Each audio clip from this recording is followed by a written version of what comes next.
எல்லா புகழும் இறைவனுக்கு.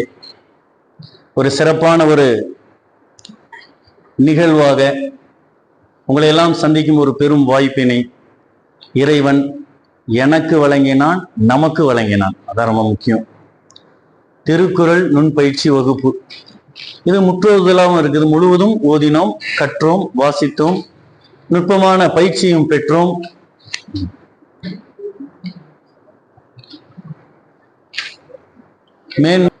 வாங்க, புதியவரா ஒருத்தர் வந்திருக்கிறாரு, வாழ்த்துக்கள். உங்க பேருங்கய்யா? சக்கரவர்த்தி வந்த மாதிரி வந்திருக்கிறார். அசோகனாக இங்கு வருகை தந்து வகுப்பிற்கு மெருகேற்றுகிறார். அமருங்கள், வாழ்த்துக்கள். இந்த சிறப்பான நிகழ்வு 28 அமர்வுகள் வகுப்புகள் நிறைவு பெற்று 29வது வகுப்பில் அடியெடுத்து வைத்திருக்கின்றோம். மொத்த வகுப்பு நுண்பயிற்சி வகுப்பு தமிழகம் முழுவதும் தமிழக முதல்வரால் கொடுக்கப்பட்ட கால வரையறை 30 வாரங்களில் முடிக்க சொல்லி. என்ன நினைச்சு சொன்னாருன்னு தெரியல. 30 என்பதிலே அந்த எண் என்று சொல்லும் போது 3 தான் வரும். 3 என்று சொன்னாலே முப்பாலை தான் குறிக்கும். முப்பால் என்று சொன்னாலே அறம்பொருள் இன்பத்தை தான் குறிக்கும். வள்ளுவன் எங்கும் இருக்கின்றார் என்பதற்கு இதுவே ஒரு சான்று. ஐயா, எதை சொன்னாலும் அதுல வள்ளுவத்தை கொண்டாந்து ஒட்ட வைக்கிறீங்க நீங்க. அது இயல்பாகவே அமையுது. அதுதான் நமக்கு ஒரு பெரிய ஒரு சிறப்பு. இந்த ஒரு சிறப்பான நிகழ்வை தமிழகம் முழுவதும் திருக்குறள் சென்று அடைய வேண்டும். அவரோட பேர் எழுதி வாங்கிங்க, கையொப்பம் வாங்கிக்கிங்க ஐயா. இந்த சிறப்பு என்பது அனைவருக்குமானது.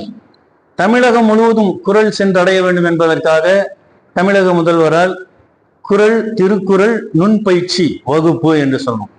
இந்த ஒரு சிறந்த ஒரு பயிற்சியானது திருப்பணிகளாக, திருக்குறள் திருப்பணிகளாகவே செல்ல வேண்டும் என்பதற்காகவே வடிவமைக்கப்பட்டது. அவருடைய மனசுல பட்டது. அது பெரிய ஒரு சிறப்பு. 2000 ஆண்டுகளுக்கு முன்பு வாழ்ந்த வள்ளுவ பெருந்தகையினுடைய ஒரு வாழ்வியல் தத்துவத்தை சமூகத்திற்கு எடுத்துரைக்கும் ஒரு பெரும் ஒரு பங்களிப்பு தமிழகத்தில் வந்த முதல்வர் அமைச்சர் மூலமாக எல்லா மாவட்டங்களுக்கும் இதற்கு கிடைத்த ஒரு அரிய வாய்ப்பு. தமிழ் அறிஞர்களும் சான்றோர் பெருமக்களும் அந்தந்த ஆட்சித்தலைவர் தலைமை பொறுப்பில் அந்தந்த மாவட்டத்தில், கோவையில் உள்ள 38 மாவட்டங்களிலும் தமிழ் வளர்ச்சித்துறையின் சார்பாக சிறப்பாக இந்த நிகழ்ச்சி நடைபெற்றுக் கொண்டிருக்கிறது. சில மாவட்டங்களில் நிறைவு பெற்றுள்ளன. நம்மளும் முடிக்க போறோம். அந்த ஒரு பெரிய ஒரு சிறப்பு நம்மளுக்கு. ஆக இந்த நல்லதொரு வாய்ப்பினை நல்கிய தமிழக முதலமைச்சர் அவர்களுக்கு, தமிழ்நாட்டின் முதலமைச்சர் அவர்களுக்கும், இந்த வாய்ப்பினை செவ்வனே மக்களை சென்றடைவதற்காக ஒவ்வொரு மாவட்டங்களுக்கும் செயல்பட்டு கொண்டிருக்கிறார்கள். நம் கோவை மாவட்ட தமிழ் வளர்ச்சி துறைக்கும் ஆட்சித்தலைவர் அவர்களுக்கும் இந்த அரங்கத்தை நமக்கு வழங்கி இந்த குறள் வகுப்பை மெருகேற்றுவதற்கு வாய்ப்பளித்த அரசு கலைக்கல்லூரிக்கும், எனது அன்பார்ந்த, எனது இதயம் நிறைந்த மாணாக்கியர் என்று சொல்லக்கூடிய உயர்ந்த செல்வங்கள் உங்கள் அத்தனை பேருக்கும் என் நெஞ்சார்ந்த நன்றிகளையும் வாழ்த்துக்களையும் உரித்தாக்கி மகிழ்கின்றேன். முதற்கண்ணாக வாய்ப்பினை வழங்கிய இறை பேராற்றலுக்கும் என் நன்றி எறிதலை உரித்தாக்கி மகிழ்கின்றேன். இந்த சிறப்பு 28 வகுப்புகள் நிறைவு பெற்றன கடந்த வகுப்போடு. அந்த கடந்த வகுப்பில் நாம் பார்க்கும்போது இன்பத்துப்பால் 2 பிரிவாக பிரிக்கப்பட்டு இருக்கிறது. இயல்களாக களவியல், கற்பியல் என்று 2 பிரிவுகளாக இருக்கிறது. 7 அதிகாரங்கள் களவியலாகவும், திருமணத்திற்கு முன், திருமணத்திற்கு பின், திருமணம் என்று சொல்வதற்கு முன்பாக அந்த ஆண் பெண் ஒருவர் விரும்புவதால், அன்பு செலுத்துவதால், அன்பின் வழி அது உயிர்நிலை. அப்ப அன்புன்னு சொன்னாலே ஆங்கிலத்துல சொல்லும் போது லவ், அவ்வளவுதான். இவன் லவ்னால வேற எங்கேயோ போயிடுறாங்க நம்ம ஆளு. அதான் பெரிய பிரச்சனை. ஆக அன்பின் வழிபட்டது, அன்பின் வழி. அப்ப அன்பினால் 2 உள்ளங்கள் இணைக்கப்பட வேண்டும், பிணைக்கப்பட வேண்டும். அதுதான் உண்மையான வாழ்க்கை. மிளிரும் ஒளிரும். அன்பு குறைந்த வாழ்க்கை, அன்பில்லா வாழ்க்கை, அது பாலைவனத்துல பட்டம் மலர்ந்த தளிர்த்த எப்படி இருக்குமோ அதை போலதான் என்று அன்புடைமைங்கிற அதிகாரத்தில் மிக அழகாக சொல்கின்றார். அன்பு என்பது உண்மையாக இருக்கும் பட்சத்தில் அவர் அந்த அன்பானது நம்மையே கொடுக்கக்கூடிய அளவுக்கு, என்பும் உரியர் பிறகுன்னு வள்ளுவர் சொல்லுவார். என்பு என்று சொல்லுக்கு எலும்பு என்ற பொருள். என்பும் தருவார் சொன்ன, அதுக்காக இந்த கையை உடைச்சு இந்த புடி எலும்பு கொஞ்சம் நீ கொஞ்சம் வச்சுக்கோ என்று சொல்வதா பொருள்? அதுவல்ல. நம்ம அந்த உட்பொருள் புரிந்து கொள்ளணும். அப்போ ஆழமான ஒரு தகவல் என்னன்னு சொல்லும் போது, எல்லா சொற்களும் பொருள் குறித்தானவை. ஒவ்வொரு சொல்லிலும் ஒரு ஆழமான ஒரு பொருள் இருக்கும். நம்ம அதை என்னன்னு சொல்லி சரியாக தெரிந்து கொள்வதுதான் அறிவுடைமை. அதற்கு அறிவு உடைமைன்னு ஒரு அதிகாரத்தை கொடுத்திருக்கிறார். பெரிய ஒரு செய்தி நமக்கு இருக்கு. அப்ப செய்திகள் தான் நமக்கு முக்கியமே தவிர அதன் மூலமாக இந்த சமூகத்திற்கு எதை சொல்லுகிறோம் அது ரொம்ப முக்கியம். அப்படி பார்க்கும்போது இலக்கியங்கள் மூலமாக ஏராளமான இலக்கியங்கள் வந்து நம்ம தமிழ்நாட்டுல தமிழ் மண்ணுல நமக்கு மக்களால் வழங்கப்பட்டிருக்குது. வாங்க, இடம் இருக்கு, இடமா இல்லை சொன்ன மாதிரி மனசுல ஏகப்பட்ட இடம் வச்சிருக்கிறோம் இல்லையா? மனம் இருந்தால் குருவி கூட்டில் மான்கள் வாழலாம் இல்லையா? மனம் மனம் மனம் அது இருந்தா எல்லாருக்கும் இருக்கு. குருவி கூட்டுல போய் மான் வாழ முடியுங்களா? என்ன அசோகனையா, முடியுமா? மனசு வேணும். மனம் இருந்தா எல்லாம் முடியும். மனம் இல்லைன்னா அவ்வளவுதான். நீ பெரிய அரண்மனையா இருந்தா கூட யாருக்கு என்ன கேட்காம எப்படி நீங்க வீட்டுக்கு வந்த? நீ யாரு நீங்க வர சொன்னா? பர்மிஷன் வாங்கினியா? அப்பாயின்மெண்ட் வாங்கினியா? என்ன வீடு அரண்மனை. அந்த காலத்துல இருந்து வீடு சிறியதா இருக்கும். உள்ளங்கள் நிறைய மனிதர்கள் மக்கள் இருந்தாங்க இல்லையா? அம்மா அப்பா தாத்தா பாட்டி சித்தப்பா பெரியப்பா குழந்தைங்க இல்லையா? தங்கச்சி அண்ணன் அக்கா தங்கச்சி அண்ணன் தம்பின்னு சொன்னாக்கா அண்ணன் ஒன் பெரிய அண்ணன் சின்ன அண்ணன் அந்த அண்ணன் இந்த அண்ணன் சொல்லிட்டு பார்த்தா நம்பர் போட்டு கூப்பிடுற அளவுக்கு குழந்தைங்க இருந்தாங்க.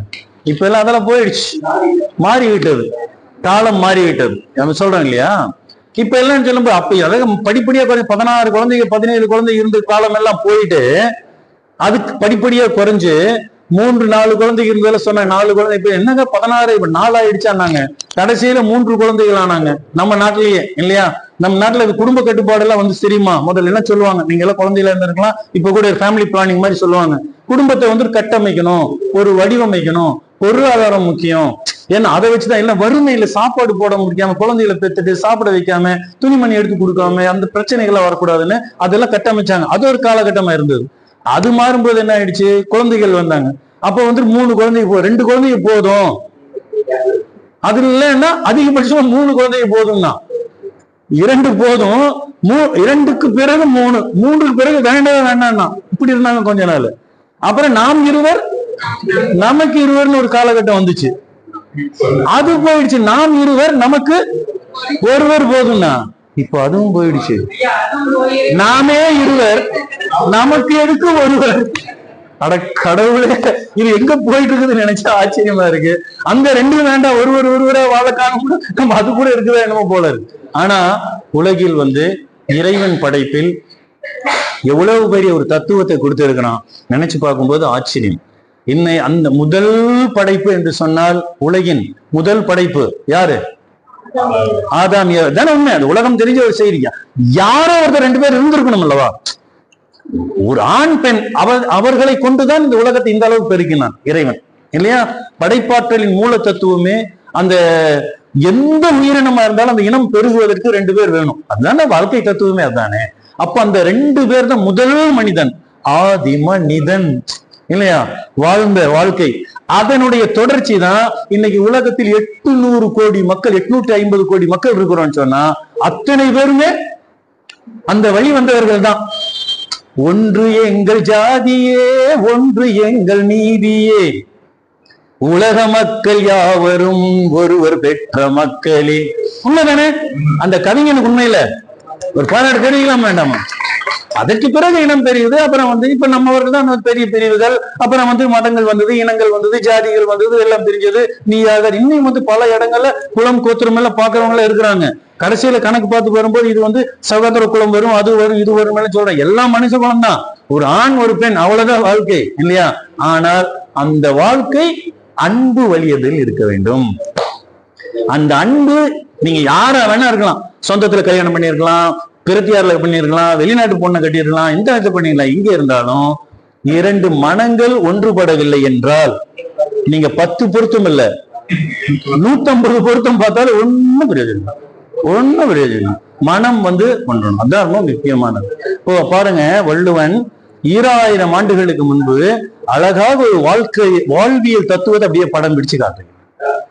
வாழ்க்கையே படம் பிடிச்சு காட்டு. ஏராளமான இலக்கியங்கள் நம்ம மொழியில இருக்கு. உலகின் முதல் மொழி தமிழ். உலகின் முதல் மனிதன் பேசிய மொழி தமிழ். உண்மையில அந்த மொழிக்கு மூல மொழிக்கு நம்ம எல்லாம் சொந்தக்காரர்கள். உலகத்தில் இருக்கிறவங்க எல்லாம் ஒரு தமிழ் மொழியை பெருமையா பேசுகிறார் என்று சொன்னால் அந்த பெருமையான மொழிக்கு நாம் எல்லாம் சொந்தக்காரர்களா இருக்கணும். அது எவ்வளவு பெரிய ஒரு சிறப்பு. நமக்கு கிடைத்த மிகப்பெரிய வரம், நாம் பெற்ற தவம், அது நமக்கு எல்லாம் கிடைச்சது. அப்போ அதன் மூலமாக தான் உலகியெல்லாம் பாக்குறாங்க. அப்போ இதிகாசங்கள் இருக்கு, காப்பியங்கள் இருக்குது இல்லையா? ராமாயண மகாபாரதம் எல்லாம் இதிகாசங்கள் சொல்றோம். புராணங்கள், கந்த புராணத்துல இருந்து, சிவபுராணத்துல இருந்து, பெரிய புராணத்துல இருந்து, நம்ம புராணங்களே பெரிய புராணங்கள் இருக்கு, இதிகாசங்கள் இருக்குது இல்லையாமா? அப்ப அது எத்தனையோ இதிகாசங்கள். அதை இல்லாம காப்பியங்கள், அதுல பெருங்காப்பியங்கள் இருக்கு, சிறு காப்பியங்கள் இல்லையா? இதெல்லாம் நம்மள படிக்கணும். இது போக நூல்கள், இலக்கிய நூல்கள், நவீனங்கள், புதினங்கள், சிறுகதைகள், கவிதைகள், கட்டுரைகள், கடல் கடல் கடல் என பறந்து விரிந்த நூல்கள் நம்ம கிட்ட இருக்கு இல்லையா? ஆனால் அத்துணை நூல்களையும் ஒருவரால் கற்க இயலுமா? வாய்ப்பில்லை ராஜா, வாய்ப்பில்லை. உண்மைதானே? அப்போ எல்லாம் கற்றுக்கொள்ள வேண்டும் என்று சொன்னால் உலகத்தில் அது இது இல்லாம இஸ்லாம் இருக்குது, குரான் உலகத்தில் உள்ள எல்லா செய்தியும் இருக்குதுன்னு சொல்றோம். அது உண்டா இல்லையா? அதுல செய்திகள் இருக்கு, விவிலியம் இருக்குது இல்லையா? கிரந்தங்கள் இருக்குது. கீதையில அவர் போய் சொல்றாரு, அப்படியே கிருஷ்ணர் எந்திரிச்சு சொல்லும் போது உலகத்தை அப்படியே ஸ்தம்பிக்க நிக்க வச்சுட்டு அவர் சாரதியாக இருந்து அர்ஜுனனுக்கு உபதேசம் செய்யறத கீதை உபதேசம், கீதா உபதேசம் சொல்றோம் இல்லையா? அப்படியே ராமாயணத்துல சொல்றோம், அதுல மகாபாரதத்துல சொல்றோம், உத்தராயணம் சொல்றோம். அதுல உத்தவன் சொன்னக்கூடிய ஒரு இதுல மகாபாரத உத்தரகாண்டம் ஒண்ணு வரும், அது உத்தவன் சொன்னக்கூடிய அதெல்லாம் அதெல்லாம் சொல்லி போனா ரொம்ப நிலவா போயிடும். நான் தொட்டு செல்கிறேன். இத்தனை இலக்கியங்கள் நமக்கு இருந்தாலும் நம் வாழ்க்கை செப்பமுறை, நம் வாழ்க்கை சீர்மை அடைய, நம் வாழ்க்கை தெளிவு பெற ஒரு புத்தகத்தை படியா போதியா, ஒரு புத்தகத்தை படி. அதுலயே ஏராளமான தகவல் இருக்குது. உலகத்தில் இருக்கிற மிகப்பெரிய ஞானம் சொல்லக்கூடிய அளவுக்கு, மக்கள் ஏற்றுக்கொள்ளக்கூடிய அளவுக்கு இந்த டால்ஸ்டாய்ங்கிறது மிகப்பெரிய அறிஞர், ரஷ்யா நாட்டு அறிஞர் பெருமகன். அவருடைய வார்த்தைக்கு உலகமே கட்டுப்படும், அவ்வளவு பெரிய அறிஞர் பெருமகன். அவர் சொல்லும், அவருடைய எழுத்துக்கு, அவருடைய அறிவுரைக்கு, அவருடைய அந்த பேச்சுக்கு நம் நாட்டு தேசத்தந்தைன்னு சொல்றோம். பிதாம் தேச தந்தை அண்ணல் மகாத்மா காந்தியடிகள் இல்லையா? அவர் அவருடைய டால்ஸ்டாய் வார்த்தைக்கும் எழுத்துக்கும் பேச்சுக்கும் ரசிகன். அவரு எவ்வளவு ஒரு செய்தி. ஒரு தடவை இவர் கடிதம் எழுதுவார், கடிதம் எழுதி கேட்கிறார், dear mister Tolstoy, how are you கேட்கிறார். எல்லாம் சரி, I want some information from you. உங்ககிட்ட அவர் ஆங்கிலத்தை எழுதி இருப்பா வச்சுக்கிடுங்க. அவர் கேட்ட அவருடைய சாரம் என்னன்னு சொன்னா, எப்படியா, எப்படி என்ன கருத்து மழை பொழியறீங்க, என்ன ஒரு தத்துவம், என்ன ஒரு தகவல்கள், என்ன ஒரு செய்தி, நம்மளை அப்படியே கிறங்கடிக்க செய்யறீங்க. உண்மையா இருக்கு, தகவல்ல வாழ்க்கைக்கு பயனுள்ளதா இருக்கு. Very great, very useful, I'm very very happy என்னன்னு சொல்லிட்டு அத்தனை இம்ப்ரெஸ் ஆயிட்டாரு. அவர் கடிதம் எழுதி கேட்கிறார், எப்படி எப்படி உங்களால் எவ்வளவு முடியுதுன்னு சொல்லிட்டு. உங்களுக்கு எல்லாம் தெரிஞ்ச தகவல் தான், புதுசா நான் ஒண்ணு சொல்லல, நான் கொஞ்சம் அதை மெரி கட்டி அப்படி அழகு படிச்சு அப்படி காக்க அப்படின்னு சொல்ல வர்றேன், வேற ஒண்ணும் இல்லை. அவர் சொல்லும்போது சொல்லுகிறார், இத்தனையும் செய்திகள் இருந்து எங்கிருந்தியா படிக்கிறீங்க, எங்கிருந்து கிடைச்சதுன்னா அதுக்கு அவர் பதில் சொல்றாரு, எல்லாம் உங்க நாட்டுல இருந்துதான், உங்க வீட்டை இருந்துதான். உங்க ஆள் ஒருத்தர் என்னமோ ரொம்ப வருஷத்துக்கு முதல்ல எழுதி வச்சுட்டு போயிருக்கிறாரு, அந்த இடம் பேர் என்னமோ திருக்குறள்னு சொல்றாங்க. அந்த புலவராம ஒரு தாடியில வச்சிருக்காரு, கொண்டையில போட்டிருக்காரு. அவர் பார்த்தா சும்மா அழகா ஜம்முன்னு தான் இருக்கிறாரு, நல்லதா இருக்கிறாரு. அவர் பார்த்தா அப்படி சும்மா அவர் கம்பீரம் நிற்கும் போது இந்த பறந்து வட்ட நிலை இல்லையா, பார்க்கும் போதே மனசு அப்படியே ஒரு உற்சாகம் பீறிட்டு வருவதை போல இருக்கக்கூடிய ஆற்றல் மிக்க ஒரு புலவர் பெருமகன். அவருடைய எழுத்தை ஆங்கிலத்துல மொழிபெயர்த்து நான் படிக்கிறேன். படிக்க எனக்கு அப்படியே அது எங்க இருந்துதான் ஒரு வேகம் வரும், ஆற்றல் தெரியல. அவ்வளவு பெரிய ஒரு ஆற்றல் வீறு கொண்டு உடம்பெல்லாம் அப்படியே சும்மா சிலிர்க்குது, ஜிவ்வுன்னு ஆகிருப்பா. அத்தனை கருத்து அவருடைய புத்தகத்துல இருக்குது. நான் ரொம்ப வெரி ஹாப்பியா, வெரி இம்ப்ரெஸ். அந்த புத்தகத்தில் வள்ளுவர் எழுதியிருக்கிறாரு, ஆங்கிலத்தை நான் டிரான்ஸ்லேட் பண்ணி தான் நான் படிக்கிறேன். அத்தனை இன்ஃபர்மேஷன் இருக்குது, வெரி கிரேட். அதனாலதான் அதுல படிச்சு அப்ப அறிவுடைமை, முயற்சியுடைமை இல்லையா, ஊக்கம், தைரியமா இருக்கணும் வாழ்க்கையில. ஒரு நாடு எப்படி இருக்கணும், ஒரு தலைவன் எப்படி இருக்கணும், ஒரு மன்னன் எப்படி இருக்கணும், ஒரு தாய் எப்போ மகிழ்ச்சி அடைவார், ஒரு மகனோட கடமை என்ன, அப்பாவோட கடமை என்ன, அப்பப்பா இது எல்லாமே சொல்லியிருக்காங்க மனுஷன். அதை பார்த்தேன். அப்ப அது எல்லாமே என்னுடைய ஆர்டிக்கல், என்னுடைய கட்டுரைகள்ல சமூகத்துல எடுத்து நான் பேசுறேன். அதைத்தான் நீங்க பாக்குறீங்க. அப்படியா, உங்களை கவர்ந்தவர் நம்ம நாட்டுல இருக்கிறாரா? யாரையாவது காந்தி தெரியல, அவர் குஜராத்காரர். பிறகுதான் தேடி பிடித்து சவுத் இந்தியா கீழே இல்லையா, தாயகம் நம்ம தமிழகம் இந்தியா ஒட்டுமொத்த இந்தியாவை தாங்கி கொண்டிருக்கும் வேறையா நாம். வேர் நாம் வேர் அல்ல, நாம் தான் வேர். ஆணி வேர் நம்ம தான். அதை இன்னும் உலகம் புரிந்து கொள்ள வேண்டும். அதை வேறாக நினைக்கிறார்கள். அது வேர் அல்ல, அதுதான் வேர். இரண்டு பொருள் வேறு, நல்லா கவனிக்கணும் அதுல. சரி, இந்த செய்தி பார்த்த உடனே காந்தி என்ன பண்றாரு, அந்த தமிழ்நாட்டுல இருக்கிற அவருக்கு தொடர்புகளை கொண்டு எனக்கு அந்த நூலுக்கு வேணும், திருக்குறள் எங்க கிடைக்கும், தயவு செய்து எனக்கு ஒண்ணு கொடுங்கன்னு சொல்லிட்டு ஆங்கில மொழிபெயர்ப்பு தான். ஏன்னா அவருக்கு தமிழ் தெரியாது இல்லையா, அவர் ஆங்கில மொழிபெயர்ப்பு வாங்கி படிச்சு தன்னை மெருகேற்றி கொண்டார் பல தகவல். அது பெரிய சிறப்பு. நமக்கு வள்ளுவன் வந்துட்டு உலகம் முழுவதும் பயணித்து கொண்டிருக்கிறார், பெரிய செய்தி. அதை பார்த்துட்டு அவர் சொன்ன வார்த்தை என்ன தெரியுமா, பிறப்புல மறுஜென்மங்கிறதுல எனக்கு எல்லாம் நம்பிக்கை கிடையாது. அவருக்கு மறுபிறப்பு கிடையாது. ஒருவேளை நான் மீண்டும் இந்த மண்ணில் பிறப்பதா இருந்தால் இதே இந்தியால தென்னகத்துல தமிழ்நாட்டுல நான் பிறக்கணும். அது ஒரு தமிழனாக பிறந்து இந்த திருக்குறளை தமிழில் நான் கற்றுக்கொள்ள வேண்டும் என்று சொன்னாரு. என்ன ஒரு பெரிய ஒரு கம்பீரமான இல்லையா, அந்த மொழிக்கு சொந்தக்காரர்கள் நாம். அதை கேட்கும் போதே படிக்கும் போதே எனக்கு பெரிய இது இல்லையா. அதனாலதான் திருக்குறளை ஒரு முறையேனும் முழுவதும் அப்படியே பாத்துருங்க. ஏன்னா வாழ்க்கை தத்துவத்தை பூரா சாறு பிழிந்து, நீ கஷ்டப்பட்டு கரும்பு சாப்பிடணுமா, கடிச்சு சாப்பிட்டா நல்லா இருக்கும் சுவைதான், நீ அப்படியே சாப்பிடாத, நான் ஜூஸ் எடுத்துறேன், சாறு எடுத்து கொடுக்குறேன், கோலையில ஊத்துறேன், மடமடன்னு குடி, நல்லா இருக்கா, இன்னொரு டம்ளர் வாங்கி குடி, இன்னொன்னு குடி இல்லையா, அதுல இஞ்சி சாரெல்லாம் பிரிஞ்சு கொடுத்தாது இன்னும் சுவையா இருக்கும். என்னங்கய்யா, சுவை மேலும் கூடட்டும் இந்தா இருக்குன்னு சொல்லி சொல்றாரு. அதே மாம்பழம் நல்லாதான் இருக்கும், சாரா பிழிஞ்சு கொடுத்தா இனி நல்லா இருக்கும். ஐயா மாம்பழம் அது என்ன சுவை, அது முக்கணிகள் உண்டு இல்லையா, அது முக்கணியில முதல் கனி வேற. இந்த மல்கோவா எல்லாம் பழம் எல்லாம் எடுத்து அப்படியே நல்ல கெட்டியா பழம் அப்படியே மேல தோலெல்லாம் அப்படியே லேஸ் அப்படியே பதமா இல்லைங்கய்யா, அப்படியே பிரிச்சு அதை அப்படியே பீஸ் போட்டு அப்படியே பிரிச்சு அப்படியே கட் பண்ணி எடுத்தா, சாரி சார் ஐயோ ஐயோ ஐயோ. நிறைய பேர் நான் பள்ளியில வகுப்புல எல்லாம் மாணவர்கள் சார் போங்க சார், நீங்க என்ன சார் அப்படி அவங்க சாப்பிட்டு அந்த உணர்வு அப்படியே கொண்டாந்து நிறுத்துறீங்களே நீங்க. அதுதான் பழத்தை வாங்கிதான் சாப்பிடணும்னு இல்லை, சரியான உணர்வு நமக்குள் விட்டால் அது அந்த நிறைவு நமக்கு அதுல எல்லாமே கிடைச்சது. அதுதானே சாப்பிட்ட உணர்வு நம்ம வந்துருச்சுன்னா, இது காற்றை சுவாசித்து வாழ்பவர்கள் எத்தனை பேர் இருக்கிறாங்க. சித்தர்கள் முனிவர்கள் சாப்பிடணும்னு இல்லை, அவர்களுக்கு தேவையான சத்து இறைவன் இயற்கை பேராற்றல் அங்க கொடுத்துருவோம். அது நமக்கு எது வேணும்னு அது வலிமையோடு இருக்கணும், வல்லமையோடு இருக்கும். சரி, இப்போ இந்த ஒட்டுமொத்த கருத்தை சொல்லி நம்பாரு அப்படியே எல்லாம் சொல்லிட்டு அப்படியே எங்க கொண்டு வந்துறேன், வள்ளுவத்துக்கிட்ட வந்துட்டேன். அதை ஒட்டுமொத்தமா என்னது, திருப்பணியில நுண் பயிற்சி நான் கொண்டு வந்து விட்டேன். இந்த நுண் பயிற்சி தான் மிக மிக அவசியமான தாற்பயமா, ஆணி வேறாக ஆணி முத்தாக அதில் நான் எடுத்து கொடுக்கறது இதுதான். எடுத்த உடனே என்ன எடுங்க, இன்னைக்கு வகுப்பு முடிஞ்சது, பொழுது கண்டு இறங்க போனவா அதை படிச்சுட்டோம், இப்ப இந்த மாதிரி படிங்கன்னு சொல்லி போறதுக்காக அல்ல. செய்தி நீங்க கூட போய் படிச்சுக்கலாம், ஆனா அதனுடைய சத்து என்னன்னு நமக்கு தெரிஞ்சாதான் அது நமக்கு வலிமை சேரும். சரியா? சரி, அப்ப திருக்குறள் 1330 குறள் நம்ம முழுவதுமே முற்றோதல் வந்துட்டோம். முற்றோதுதல் என்று தமிழக முதலமைச்சர் சொன்னதுல எந்த மாவட்டத்தில் எப்படி பண்ணாங்கன்னு தெரியல. கோவையை பொறுத்த வரைக்கும் 1330 குறளும் முழுவதும் ஓதி இருக்கின்றோம். உண்டா இல்லையா? அது பெரிய பெருமை, நமக்கு சந்தேகமே இல்லை.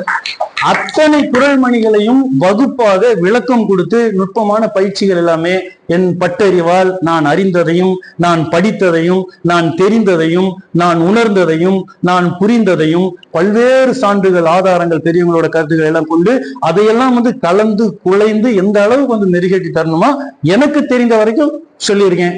என்னன்னா என்னிடம் தெரிந்தவர்கள் எத்தனையோ பேர் இருக்கிறாங்க. நானும் பெரிய பண்டிதன் நான் என்னென்ன சொல்லிக்கவே மாட்டேன்.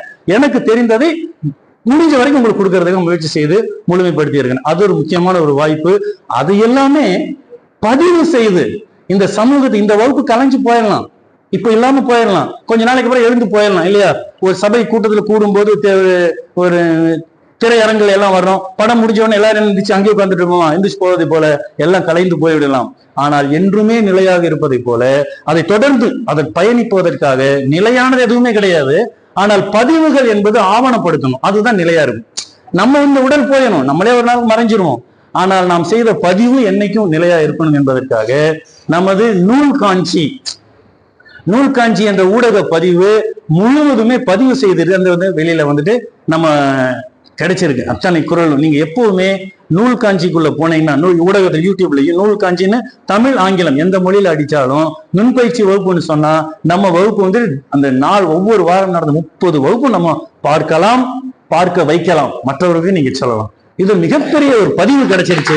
இது எத்தனை ஆண்டு காலமானாலும் யாரானாலும் மறுக்க முடியாது. கோவையில் இதை செஞ்சிருக்கிறாங்க, நமக்கு ஒரு பதிவு. நமக்கு, எனக்கு இல்ல, நம்ம அத்தனை பேர் இதுல இருக்கிறோம். அது ஒரு சிறப்பாச்சுங்களா? அது மட்டுமல்ல, எவ்வளவு பெரிய சிறப்பு, நீங்க அத்தனை பேரும் சேர்ந்து நம் உள்ளத்தில் கிடைத்த அந்த உணர்வுகளை எல்லாம் ஒருங்கிணைத்து உங்க கருத்துக்களை எல்லாமே இந்த வகுப்புல நான் என்ன கற்றுக்கொண்டேன், நான் என்ன பெற்றுக்கொண்டேன் என்று சொல்லும் போது உங்களுடைய பதிவுகளை எல்லாம் உள்ளத்துல பட்டதெல்லாம், இதெல்லாம் எனக்கு கிடைச்சது, இதெல்லாம் நான் படிச்சேன், இந்த நாள் எனக்கு கிடைச்சேன், குடும்பத்தில் எனக்கு ஒரு மாற்றம் கிடைச்சது. ஒரு ஐயா என்ன சொன்னாரு, நான் முதல்ல ரொம்ப கோபக்காரனா இருந்தேன், ஆனா இந்த வகுப்பு வந்தது என்னை நான் மாற்றிக்கொண்டேன், என்னோட வாழ்க்கைக்கு ஒரு ஒளி வந்தது. பல தகவல் அதுல இருக்கு, நூல்ல இருக்குது. ஒவ்வொருத்தரும் ஒவ்வொன்று சொல்லியிருக்காங்க. என்னோட வீட்டுல குழந்தை இப்ப குரல் பேச தொடங்கிட்டாங்க, பெரியவங்க வந்தா நன்றி சொல்றாங்க, வணக்கம் சொல்றாங்க, திருக்குறள் தேடி தேடி படிக்கிறாங்க. நீங்க சொன்ன கதைகள் வந்து இந்த இதுக்கு பொருத்தமா இருக்குது, என் வாழ்க்கையில் நடந்த சம்பவங்கள் இதோட நான் ஒட்ட வச்சு பாக்குறேன். அவ்வளவு பேர் அவங்களுடைய உள்ள கிடக்கையை வந்து வெளிப்படுத்தினாங்க. அப்ப அதையெல்லாம் என்ன பண்ணேன், பேச்சு காற்றோடு போச்சு, பேசி போய் உட்கார்ந்துரும், அப்புறம் மறந்துடுவோம். நான் அதை பண்ணல.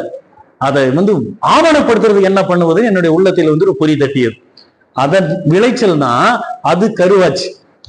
அந்த கரு உருவாகி திருவாகி இன்று ஒரு நூலாக உங்கள் முன் மலர்ந்திருக்கிறது. இந்த நூலில் நீங்க எல்லாரும் இருக்கிறீங்க. கோவையில் நுண் பயிற்சி வகுப்பு மாணாக்கர் அத்தனை பேருக்கும் இது சொந்தம், இது உங்களுடையது. நீங்கள் எல்லாம் இதில் இருக்கிறீங்க. இதுல கட்டுரைகளாக மெய்யிருக்கிறீர்கள். உங்கள் எழுத்துக்கள் இதில் நூலாக வந்திருக்குது. அவரவர் நிழல் படத்தோட, அவரவர்கள் கட்டுரைகளோடு, அவர்கள் உள்ள கிடைக்க என்ன இருக்கு அதெல்லாம் சேர்ந்திருக்கு. இதை நிறைவு விழாவில் இது வந்துட்டு நம்ம கோவை மாவட்ட தமிழ் வளர்ச்சித்துறை துணை இயக்குனர், அந்த ஆட்சித்தலைவர், அது சமுதாயத்தினுடைய ஆளுமை பெருந்தகை எல்லாரும் வெளியிட்டு உங்க எல்லோரோட வாழ்த்துக்களோட நூல் வெளியிட போறோம். அதுல உங்க அத்தனை பேருக்கு இந்த நூல் கிடைக்கும். அதுலயும் ஒரு எந்த மாற்று கருத்து இல்லை. அது அடுத்த வாரம் நிறைவு விழா வரக்கூடிய சமயத்தை நம்ம பாத்துக்கலாம். அப்போ உங்க கருத்துக்கள்லாம் நீங்க பேசுறவங்க சொல்றவங்க பண்ணிருக்கீங்க. சரி, இதனுடைய தாக்கம் செய்தி இப்படி எல்லாம் மலர்ந்திருக்கு. இதை சார்ந்து இந்த வகுப்புக்கு வந்ததுல ஒருத்தர் நிற்க அதற்கு தகன ஒரு புத்தகமே எழுதிட்டார். அவரும் நம்மவர்களில் ஒருவர். அவருக்கு கை தட்டி பாராட்டு. அவர் யாருன்னு பாக்கணுமா, தெரிஞ்சுக்கணுமா? அவர் முகத்தை பாக்குறீங்களா? ஐயா எந்திரிச்சுங்களேங்க ஐயா, அவர் புத்தகமே எழுதிட்டார்.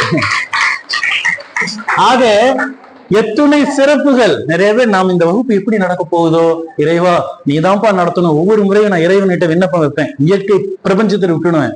ஆனா அது நாளாக நாளாக நாளாக நிறைவடையும் போது பல பேர், ஐயா உங்க வாய்ப்பு, இந்த வகுப்பை நாங்க இழந்துட்டோம், எனக்கு அந்த பிராப்தம் இல்லாம வராதவர்களுக்கு பல பேர் அவங்களோட மன வேதனை, அசோக நல்ல தகவல்கள்லாம் பாருங்க. அசோக நானும் அதுல ஒருத்தங்கிறாரு.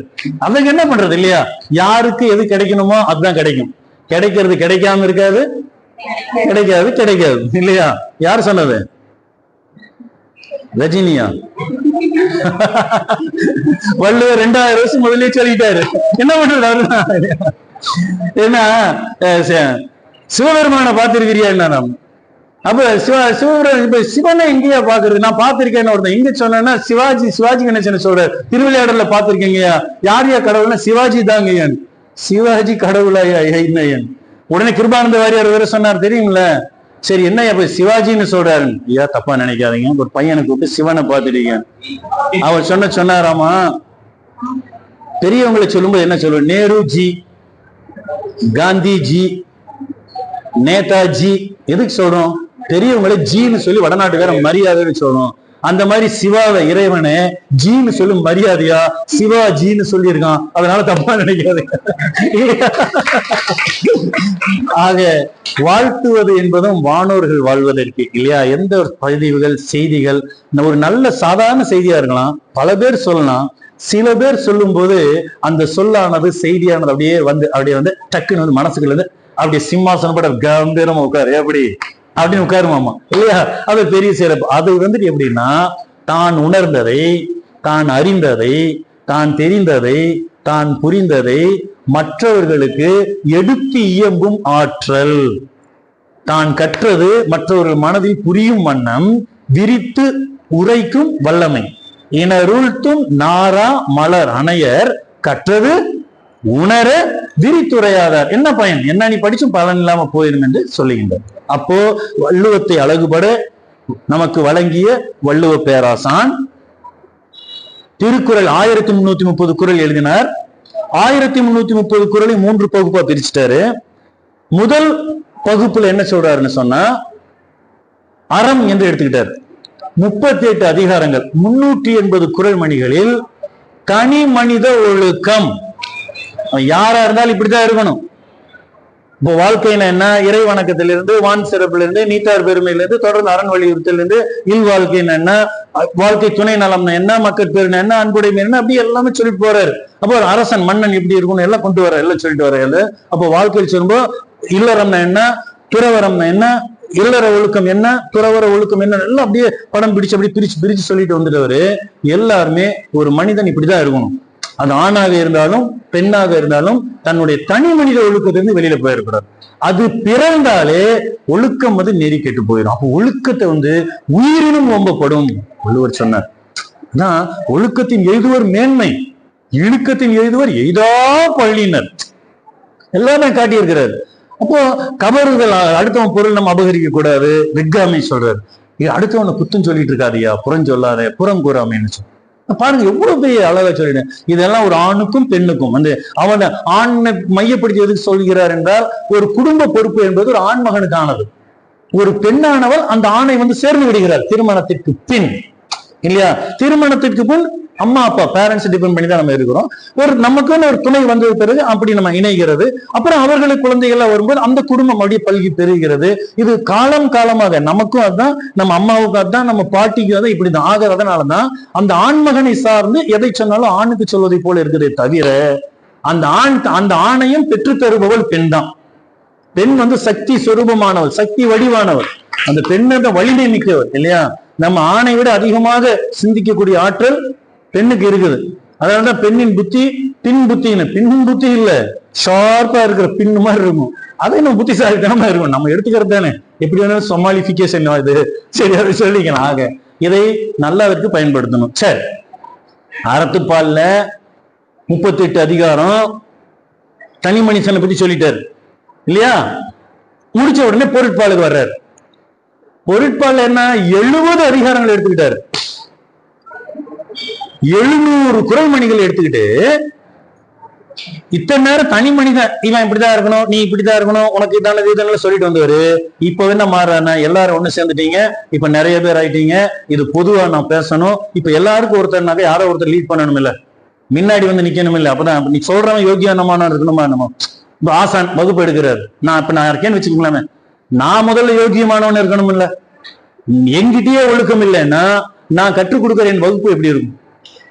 நீ ஒழுங்கா இருமா, நீ சரியா இருக்குன்னு நான் சொன்னது சரியா புரியுதான்னு நான் சொன்னா, நல்லா கவனிங்க, ஒரு விரல் சுட்டி காட்டுகிறது நீ யோகியமா, நீ சரியா, நீ ஒழுங்கா. நான் கேட்டால் 3 விரல்கள் யாரை பார்த்து கொண்டிருக்கின்றன? நம்மை நோக்கி பார்த்து கொண்டிருக்கிறது. நீ சரியாக இருக்கின்றாயா, நீ ஒழுக்கமா இருக்கிறியா, உன் செயல்பாடுகள் சீர்மை பெற்று இருக்கிறதா? நம்மை ஒரு முறைக்கு 3 முறை நம்மை செப்பமிட்டு கொண்டு சமூகத்துக்கு நம்ம வரணும். தலைவன்கிற பொறுப்பு அப்படிதான். இன்றைய தலைவர்கள் இப்படி இருக்கிறாங்களா? சிந்திச்சு பாருங்க. வள்ளுவனே சொல்றார், அதுக்கே இருக்கு பதில், அதுலயே நம்ம இருக்கு. சிந்தித்து பாரு, செய்கையை மாற்று, சிறுசாயிருக்கையில் திருத்திக்கோ, தவறு சிறுசாயிருக்கையில் திருத்திக்கோ, தெரிஞ்சும் தெரியாமல் நடந்திருந்தா அது திரும்பவும் வராம பார்த்துக்கோ, திருடாதே பாப்பா திருடாதே. ஒரு கவிஞர், அது 29வது அதிகாரம் கல்லாமையில வச்சிருக்கிறார். பாருங்க, வள்ளுவன் சொல்லாதது இல்ல, அவர் தொடாத துறை இல்ல, ஒரு ஆழமா நம்ம சொல்றோம். அப்ப வாழ்க்கையில சொல்லுகின்றார், இதை நம்ம தெரிஞ்சுக்கணும். இன்று மாணவ செல்வங்கள் நிறைய இருக்கிறதுனால அதையும் கொஞ்சம் தொட்டுட்டு போறேன், புரியுதாமா? அங்க இது சொன்னா, ஏனென்றால் வகுப்பு நிறைவடைகிற நேரமும் வந்துருச்சுங்கிறதுனால ஒட்டுமொத்தமா எல்லாமே சொல்லிட்டு வர மாதிரியும் நான் வந்துட்டேன், புரியுதா? அப்ப அறத்தையும் பார்த்தாச்சு, பொருளுக்கு வந்துட்டோம். பொருள் வரும்போது தலைமை தாங்கிறது பொறுப்பை சொன்னேன். தலைவன் என்று சொல்லும் போதுதான் பொருட்பாலில் முதல் அதிகாரமே இறை மாட்சி இல்லையா? அப்போ எப்படி எது கொண்டு வர்றாரு? அப்போ அந்த குரல்ல 391வது குரல் இறை மாட்சியில படை குடி கூழ் அமைச்சு நட்பு அரண் ஆறும் உடையான் அரசருள் ஏறு கொண்டு வர்றாரா? அப்போ அந்த அதிகாரத்துக்குள்ள அப்புறம் அதுக்குள்ள கல்வி, அப்போ கல்விமானா இருக்கணும், படை தலைமை தாங்குறவனா இருக்கணும், அவனுக்கு படைகள் இருக்கணும், 4 வகை படைகள், படை கட்ட ரஜ கட்ட பத துராதிகள் எல்லாம் நமக்கு இருக்கணும், அதெல்லாம் சொல்லுகின்றார். அப்ப நல்ல அமைச்சர்கள் இருக்கணும், அமைச்சன் வச்சுட்டாரு அதிகாரம், ஆட்சி செம்மையா இருக்கணும், செங்கோன்மை வச்சுட்டாரு, அவன் கொடுங்கோலனா இருக்கக்கூடாது, கொடுங்கோன்மை சொல்லுகிறார். படையினுடைய சிறப்புகள், படை மாட்சி சொல்கிறார் சிறப்பு, படையினுடைய செருக்கு அந்த கம்பீரத்தை சொல்லுகின்றார். அப்போ பகை வரும், எப்படிப்பட்டவனுக்கும் ஒரு பகை கூடவே இருப்பான். நமக்கு ஆப்பு வைக்கிறேன், வெளியில இருந்து வரமாட்டான், என்னங்க ஐயா நம்ம கூட தான் இருப்பான், உண்டா இல்லையா? அப்ப அதையும் பார்த்து, அது உற்றார் உறவினர்ல இருக்கலாம், சொந்த பந்தத்துல இருக்கலாம், வெளியில இருந்து வரலாம், அதுல கவனமா இருக்கணும், அதையும் சொல்லுகின்றார். பல தகவல்களை சொல்லுகின்றார். இது எல்லாமே பொருட்பாலில் சொல்கின்றார். சமுதாயத்தை முன்னிலைப்படுத்துகிறார், ஒரு சமூகத்தினுடைய மேன்மைக்கு சொல்லுகிறார். தனி மனிதனுக்கு சொன்னார் அறத்துல, சமூகத்துக்கு சொல்லுகிறார் பொருட்பால்ல கொஞ்சம் அதிகமாக சொல்லுகிறார். 70 அதிகாரங்கள் சொல்லிட்டு வந்தவர் அறம் பொருள் சமுதாயத்துக்கு பூரா நான் சொல்லி முடிச்சுட்டேன்ப்பா, என் வேலை முடிஞ்சது, இனி நான் கொஞ்சம் ஓய்வு எடுத்துக்கிறேன், நான் விலகி நின்றுக்கிறேன். ஆனா இன்னும் கொஞ்சம் சொல்ல வேண்டியதா இருக்குது, கொஞ்சம் இன்பத்தை பற்றி சொல்லாம மகிழ்ச்சியா இருக்கணும் அல்லவா? இன்பம் என்பது என்ன? ஆர்வம். ஆர்வம் என்பது என்ன? விருப்பம். விருப்பம் என்பதற்கு பேர் தான் காமம். ஆர்வம், மிகுதி, ஆசை. இந்த காமம் என்ற சொல்ல இப்ப கொச்சைப்படுத்திட்டாங்க நம்ம ஆளு. ஆனால் அது மிகினும் குறையினும் நோய் செய்யும் மருத்துவ அதிகாரம் சொல்லுங்க. அப்ப இந்த காமத்து பால் ரொம்ப முக்கியமானது. அதுல சொல்லும் போது வள்ளுவன் விலகி நின்று கொண்டு அந்த 25 அதிகாரங்களில் ஒரு தலைவன் தலைவி, ஒரு ஆண் ஒரு பெண், பக்குவம் அடைந்த, பக்குவம் அடையாதுன்னு சொன்னாக்க நம்ம அது என்ன பலன்? எந்த பலனும் இல்லை இல்லவா? அப்போ பக்குவம் என்று சொல்லும் போது வாழ்க்கையில நமக்கு எதுக்கு தேவை? அதை நம்ம தெரிஞ்சுக்கணும். பக்குவம் அடைந்த ஒரு ஆண் ஒரு பெண், அவர்கள் தான் வாழ்க்கையின் அடுத்த கட்டத்துக்கு பயணிக்க போறோம், சரியா? அப்ப சரியான துணை வேணும். துணை சரியா அமைஞ்சாதான் வாழ்க்கைங்கிற பயணம் சரியா போகும். துணை சரியா அமையலைன்னா அந்த வண்டி கவிழ்ந்துடும் இல்லையா? ரெட்டை மாட்டு வண்டியை போல ஆண் பெண், கணவன் மனைவி, தலைவன் தலைவி, காதலன் காதலி, என்ன வேணாலும் வச்சுக்கலாம். நம்ம தானே, இதுதானே வாழ்க்கை. நமக்கு ஒரு லைஃப் பார்ட்னர் ஒருத்தர் வரப்போறாங்க இல்லையா? இப்போ இல்ல, திருமணத்துக்கு முன். அப்போ அந்த காலத்திலேயே ஒரு 2 உள்ளங்கள் கருத்து ஒருமித்து அவர்கள் சங்கமித்து அவர்கள் மனதில் இருக்கிற குறை நிறை வாழ்க்கை குடும்பம் சூழ்நிலை வருமானம் இதெல்லாம் பேசி ஒரு தெளிவுக்கு வந்துருங்க என்பது தான் களவு வாழ்க்கைன்னு சொன்னாங்க. 2ஆ பிரிச்சுட்டார் இன்பத்து பால்ல. அதுக்கு பிறகு அந்த இருவரும் இணைந்த உள்ளங்கள் திருமணத்துக்குள்ள வர்றாங்க. அப்போ அதைத்தான் கற்பு வாழ்க்கை, கற்பு நெறி தவறான அந்த வாழ்க்கை தான் கற்பியல்னு சொல்லி கொண்டு அது ஒரு 17 அதிகாரங்களை அதுல கொண்டு வர்றது, 18 அதிகாரங்களை அதுல கொண்டு வர்றாரு. 7 அதிகாரங்களை கலவியலும் 18 அதிகாரங்களை கற்பியல் வச்சுட்டார், சரியா? அப்போ 2 தலைவன் தலைவி என்று சொல்லக்கூடிய இருவரை அந்த கதாபாத்திரங்களாக நாடகமாக தகவலாக உழவு விட்டு நாடக பாணியில் வள்ளுவன் தனித்து வெளியில நின்று அப்படி கம்பீரமாக பாடம் நடத்துவதை போல, ஒரு இயக்குனராக ஒரு திரைப்பட காட்சியை வடிவமைப்பதை போல அவர்களின் உள்ள கிடக்கை மனநிலை உணர்ச்சிகள், நமக்கு தானே மனுஷனுக்கு தானே உணர்ச்சி இருக்கும். கோபம் வருவது ஒரு உணர்ச்சி. ஒருத்தர் பார்த்தோன்னு அப்படிங்கிறோம், ஐயோ என்ன ஐயோ கோபமா இருக்காரு, ஏப்பா என்ன வேணும், அப்புறம் எல்லாமே உணர்ச்சி. மெய்ப்பாடு படிக்கிறோமா? அப்பாலிட்டே மெய்ப்பாடு ஆகும். மனுஷனுக்கு தான் இருக்கும் கோபம் தாபம், அந்த உணர்ச்சி அன்பு. இது சில உணர்ச்சிகள் வெளியில தெரியாது. அவன் ரொம்ப கோபமா இருக்கான்னு தெரியாது, ரொம்ப அன்பா இருக்கான்னு எப்படி கொண்டு காட்டி 2 கிலோ அன்பு வச்சிருக்கான், இந்த புடி 1.25 கிலோ அன்பு தான் என்கிட்ட இருக்கு, 2.5 கிலோ அன்பு வச்சிருக்கேன்னு காட்ட முடியுமா? அது உணர்ச்சி, அதெல்லாம் இல்லையா? அந்த உணர்வுகளை அதை 4 தூண் நான் சொல்லுவேன் பார்த்தீங்களா, அதன் மூலமா அதை அறிந்து கொள்ள வேண்டும், தெரிந்து கொள்ள வேண்டும், அதை புரிந்து கொள்ள வேண்டும். அதை உணர்ந்து கொண்டார்கா வாழ்க்கையை மனக்கு இனிக்கும். இந்த மாதிரி நிலையில வள்ளுவன் அழகா கொண்டு போய் பயணிக்கிறார், காட்சிப்படுத்தி காட்டுகிறார். இன்பத்து பால் முழுவதும் முழுவதும் அந்த சொல்ல, திருமணத்திற்கு முன் திருமணத்திற்கு பின், தி மு தீ பி அப்படின்னு பாத்தீங்களா இல்லையா? இன்னங்க இங்க கூட தீமும் தூய்ப்பும் இருக்குது. ஆமா இருக்குது, வந்தன வாழ்க்கை இல்லையா? அதுல பார்த்தோம். அதுலதான் கலவியல் முழுவதும் நாங்க முடித்து விட்டோம். அடுத்து கற்பியல் இல்லையா தொடங்கி 123 அதிகாரங்கள் வரை 28வது அதிகார வகுப்பில் நிறைவு செய்தோம்.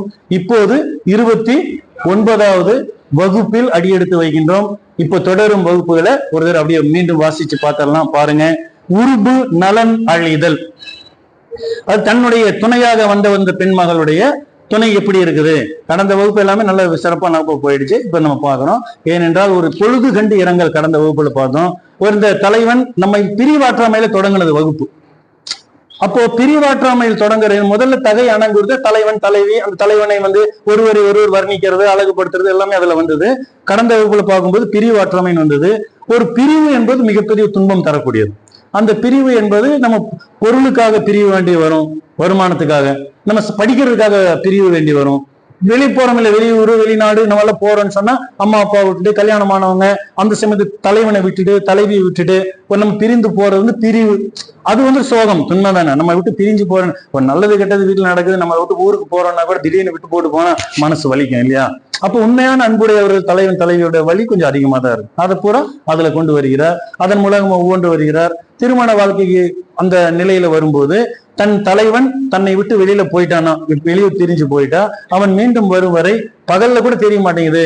மாலை ஆகும்போது அவர் இல்லையே வரலையே நினைச்சு அந்த பொழுது கண்டு இறங்குதுன்னு போன அதிகாரத்துல இருந்தோம். அதனுடைய தொடர்ச்சியாக இப்போது உருபு நலன் அழிதல் என்று சொல்லக்கூடிய அதிகாரம். சிறுமை நமக்கொழியே ஏன் சென்றார் உள்ளி நறுமல நானின் கண்.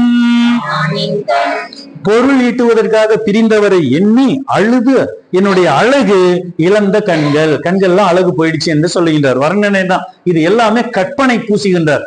எல்லாமே தன்னுடைய கற்பனை ஆற்றலை மெருகேற்றி தருகிறார் வள்ளுவ பேராசன். இலக்கியங்கள் என்று சொன்னா, இலக்கியம் என்று சொல்வது மனித வாழ்க்கையினுடைய அந்த புதிரை அவிழ்ப்பதாக இருக்க வேண்டும். மனித வாழ்க்கையின் உயர்வுக்கு வழிகாட்டுவதாக அமைய வேண்டும்.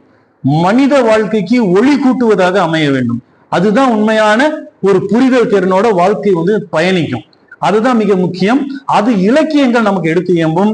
வள்ளுவ பேராசான் இலக்கிய நயத்தோடு, இலக்கிய உத்தியோடு, இலக்கியத்தோடு கலந்து கற்பனை வளத்தோடு உணர்வுகளை எல்லாமே அப்படியே பிழிஞ்சு சாறு பிழிஞ்சு நமக்கு தருகின்றன. ஏன்னா அந்த உணர்வுகளை சொல்ல முடியாது. பேச்சு என்பதே ஒரு பெரிய கலைதான். வள்ளுவன் பேச்சுக்கு சொல்லுக்கு ஒரு இலக்கணம் வடித்தவன் இல்லையா? கேட்டார் பிணிக்கும் தகையவை.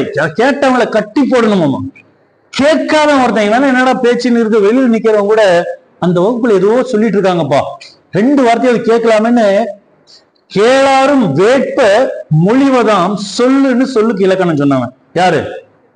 வள்ளுவ பேராசன். எவ்வளவு பெரிய சிறப்பு! சொலல் வல்லன் சோர் விலன் அஞ்சான் அவனை இகழ் வெல்லல் யாருக்கும் அறிவு என்பான் எனது வள்ளுவ பேராசான் 2000 ஆண்டுகளுக்கு முன்பு. எவ்வளவு பெரிய சிறப்பு! அப்போ பேச்சுக்கு ஒரு உயிரோட்டம் இருக்கும். சரி, அதுக்கு ஒரு செய்தியை சொல்லிடலாமா உங்ககிட்ட? ஒரு பொண்ணு பாக்குறதுக்கு எல்லாரும் வந்தாங்க. மாப்பிள்ளையும் வந்திருக்காரு, வீட்டுல எல்லாம் வந்திருக்காங்க. பொண்ணோட அப்பா வீட்டுல இருந்தார். எல்லாம் பேசினாங்க. எல்லாம் பேசாமே உட்கார்ந்துட்டு இருந்தாங்க. பொண்ணை பார்த்தாச்சு, எல்லாம் முடிஞ்சதா? உடனே சொன்னாரு அவரு மாப்பிள்ளை மெதுவா அவங்க பக்கத்துல இருக்கிறவங்க கிட்ட, அம்மா கிட்டே நண்பர் கூட வந்துட்டு என்னமோ சொல்றான். உடனே கேக்குற என்னப்பான்னு. இவர் பாக்குறாரு, பொண்ணை பெற்றவர் இல்லையா, அவங்க அப்பா பாக்குறாரு, என்னங்க வந்திருக்கிறாரு, மாப்பிள்ளை தானே, கல்யாணம் ஆச்சுன்னா பொண்ணுக்கு மாப்பிள்ளையாக போகுது. அவர் அப்படியே பார்த்துட்டு என்னமோ சொல்றாரு போல இருக்கு, என்னமோ சொல்றாரு என்னன்னு. உடனே சொல்றாங்க, இல்ல பொண்ணுகிட்ட ஒரு 5 நிமிஷம் பேசணும்னு சொல்றாருங்க. அவர் ஆசைப்படுறாரு. அதனால என்ன, தாராளமா பேசுங்க. சரி, உடனே சரி போய் பேசுங்கன்னு எல்லாம் சிரிக்கிறாங்க. என்ன சொல்ல வரேன்னு தெரியும், ஏற்கனவே சொல்லிட்டே நினைக்கிறேன். சரி, அவர் சைடு பேசுறதுக்கு அவர் பொண்ணை கூப்பிட்டு தனியா போனார் ரூமுக்குள்ள. பேசுறது தாங்க, தப்பா நினைச்சுக்காதீங்க. அவர் போய் பேசிட்டு பேச போனவர் 5 நிமிஷம் ஆச்சு, 10 நிமிஷம் ஆச்சு, 15 நிமிஷம் ஆச்சு, 20 நிமிஷம் ஆச்சு, அரை மணி நேரம் ஆச்சு, 3/4 மணி நேரம் ஆச்சு, 1 மணி நேரம் ஆச்சு. ஐயா சிரிக்கிறாரு. என்னன்னு எனக்கும் தெரியல. தடாபுரம் அந்த அவர் ஓடி வந்தார். யாரு? அந்த பையன், மாப்பிள்ளை பையன். பொண்ணோட அப்பா முன்னாடி நிற்கிறவாரு, என்னங்க தம்பி 5 நிமிஷம் பேசுறேன்னு போனீங்க, 1 மணி நேரம் ஆயிடுச்சு அப்படின்னாரு. உடனே அவர் சொல்றாரு அந்த பையன், நான் இனி பேசவே இல்லைங்க, இத்தனை நேரம் உங்க பொண்ணுதான் பேசிட்டு இருந்தா, நான் அம்மா கொஞ்சம் நிறுத்து, நான் கொஞ்சம் தண்ணி குடிச்சிட்டு வரேன்னு தப்பிச்சு ஓடி வந்திருக்கேன் அப்படின்னாரு. பார்க்கலாம். அப்போ இப்படி இது பேச்சுக்கு சொன்ன, இவர் பேச ஆரம்பிச்சுட்டா பேச நிறுத்தாம போறது, அந்த மாதிரி அது ஒரு வகை இல்லையா? 2 பேர் சந்திச்சுட்டாங்களாமா. நான் ஏற்கனவே அதை சொல்லியிருக்கேன், சொல்வன்மை வரும்போது அதெல்லாம் சொல்லியிருப்பேன்னு நினைக்கிறேன். நினைவூட்டலுக்காக நீங்களும் சிரிக்கட்டுமே என்று சொல்லுகின்றேன். 2 பேர் பேசும்போது சொன்னா, ஒருத்தன் சொன்னா எங்க அப்பா மாமாவை சொல்லலாம், எங்க மாமா பெரிய ஆள் தெரியுமான்னா, கூட இருக்க நம்ம இருப்பாங்க, என்ன உங்க மாமன் தான் பெரிய ஆளா, என் மாமனும் பெரிய ஆள் தான், நம்ம விடுவோமா? நம்ம என்ன சார், நம்ம சொல்லிடுவோம் எங்க மாமா நல்லா பேசுவார் தெரியுமா, எங்க மாமா நல்லா பேசுவார். உடனே அவன் சொல்றான், அதை விட அப்போ உன்னை விட அதிகமா தான் நம்ம இருக்கணும். உடனே அவன் சொல்றான், எங்க மாமா எந்த டாபிக் கொடுத்தாலும் 2 மணி நேரம் பேசுவார் தெரியுமா அப்படின்ட்டு அடிச்சான். உடனே இவன் சொன்னான், எங்க மாமனுக்கு டாபிக்கே வேண்டாம், 4 மணி நேரம் பேசுவாருன்னா. இல்லையா? நீங்க பேசுறான், கேட்கிறவன் யாரு? இந்த கொடுமை நமக்கு இல்லையா? அது நல்ல தகவலாக இருந்தால், நல்ல செய்தியா இருந்தா இந்த காது சலிக்காது, கேட்கும். சலிப்பு தட்டிருச்சுன்னா முகம் மாறியும், பக்கத்துல இருக்க பேச தொடங்கிடும், போயிடும். அது இல்லையா? கோடிக்கணக்கான படமா இருந்தாலும் ஒரே நிமிஷத்துல போயால பணமா எடுத்திருக்கான்னு சொல்லணும். அப்போ சுவை தட்டக்கூடிய அளவில் உள்ளத்தை கவர்ந்து இழுப்பதை போல சொல்லுக்கு இலக்கணம் வந்து சொன்னவன் வள்ளுவ பேராசான். அதை போல நல்ல தகவல்களை பரிமாறிக்கணும். சரி, நம்ம இதுல பாருங்க. அப்போ பொருள் ஈட்டவரை பிரிந்து செல்லும் போது அவர் திரும்பி வருவதை எண்ணி எண்ணி இந்த கண்கள் அழுது கொண்டிருக்கின்றன என்று சொல்லுகிறார். ஆக இந்த கண்கள் வந்து மலரோடு ஒப்பிட்டு பார்த்தார். போன அத்தியாயத்துல பார்த்தோம், காணின் குவளை கவிழ்ந்து நிலன் நோக்கும். குவளை மலர் என்ன அழகா இருக்கு, உன் கண்ணுக்கு நான் சமம் இல்லப்பா என்று சொல்லி அது கம்மிஞ்சிருச்சாமா, தலை குனிஞ்சு வெக்கப்பட்டதுன்னு சொல்லி கற்பனை பாருங்க எப்படி சொல்லுகிறார். அப்படி சொன்னவரு இப்ப என்ன சொல்றாருன்னா, நறுமலர் நான் இன கண் அப்படின்னு கொண்டு வர்றாரு. இந்த மலர்களை கண்டு என் கண்கள் வெட்கப்படுகின்றன, ஏனென்றால் என் கண்கள் அழுது அழகு அழிந்து போயிடுச்சு என்று அவர் சொல்லுகிறார். என்ன ஒரு கற்பனை பாருங்க எப்படி கொண்டு வர்றாரு. நயம் தவர் நல்காமை சொல்லுவ போலும் பசந்து பணிவாரும் கண். அழுது ஓய்ந்த என் கண்களே, இது வந்து தலைவி கூற்று இல்லையா? அந்த கண்கள் கிட்ட பார்த்து பேசுவதை போல. கடந்த வகுப்புல நம்ம எல்லாமே தலைவன் தலைவி இவங்க 2 பேரை வச்சுதான் வரும். தலைவியோட கூற்று நம்ம இதுல படிக்கிறோம் இல்லையா, இலக்கியத்துல நம்ம படிக்கிறோம். தலைவன் கூற்றா இருக்கும், அப்ப தலைவன் பேசுவது போல இருக்கும். தலைவி கூற்றுனா பெண்மகள் தலைவி பேசுவது போல இருக்கும். எப்பவுமே இந்த தலைவன் தலைவன் இருந்தா 2 பேர் கூட துணைக்கி இருப்பாங்க தெரியுமா? எப்பவுமே. ஏன்னா அது இல்லாட்டி வண்டி ஓடாது. அது என்னைக்கு பாஸ் பண்றது இல்லையா? இந்த தகவல் அங்க கொண்டு போய் சேர்த்துறது, அங்க இருந்து இங்க வர்றது. அப்ப தோழியினுடைய கூற்று வரும், அதே போல தோழன் அதுவும் வரும். இது இருக்கும். அப்புறம் தான் நண்பர்கள் எல்லாமே சேர்ந்து எல்லாரும் சேர்ந்த மணமக்களுடைய தோழன், மணமக்கள் மாப்பிள்ளை நண்பர்கள், அப்புறம் இவங்க தோழியர்கள் எல்லாம் சேர்ந்து இது பண்ணாங்க. எல்லோருக்கும் ஒரு வாழ்க்கை இது வரும். அவங்கவுங்க அந்த இடத்துல வந்து உட்காரும்போது மற்றவங்க தோழிகள் ஆயிடுவாங்க இல்லையா? அது வரை நம்ம கோழிகளா இருக்க வேண்டியதுதான் இல்லையா? சரி. ஆக அது அழுது ஓய்ந்த என் கண்களே என்னை விரும்பியவரின் அன்பில்லாத நிலையை கூறிவிடுகின்றன. என் கண்ணே எல்லாம் சொல்லிடுதுப்பா, அவர் வந்து பிரிஞ்சு போயிட்டார் என்று சொல்லி.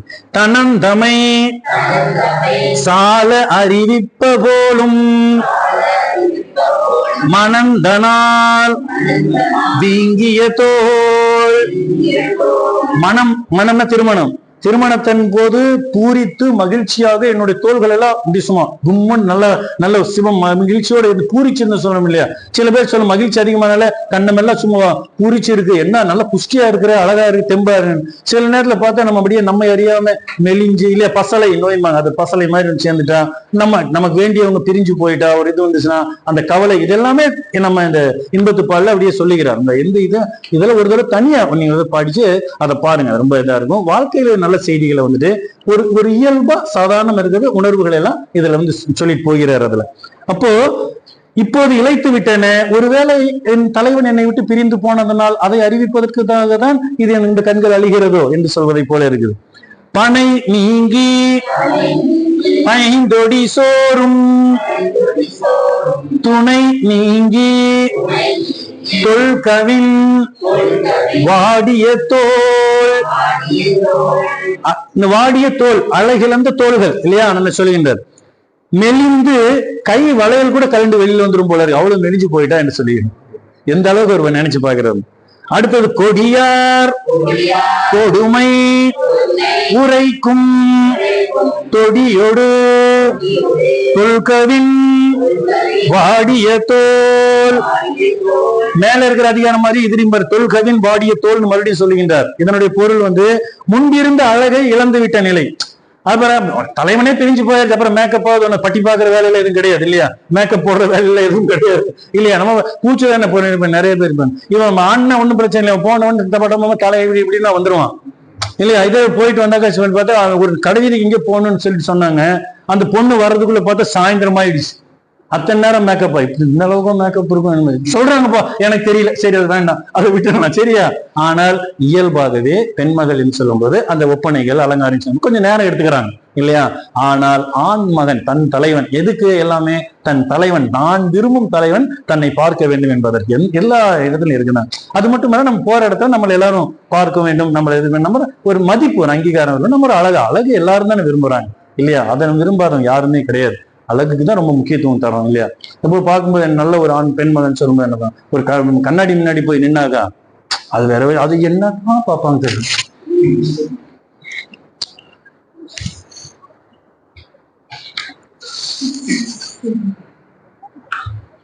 என்னம்மா ஆச்சு வந்துடும் அது ஒரு நிமிஷம்.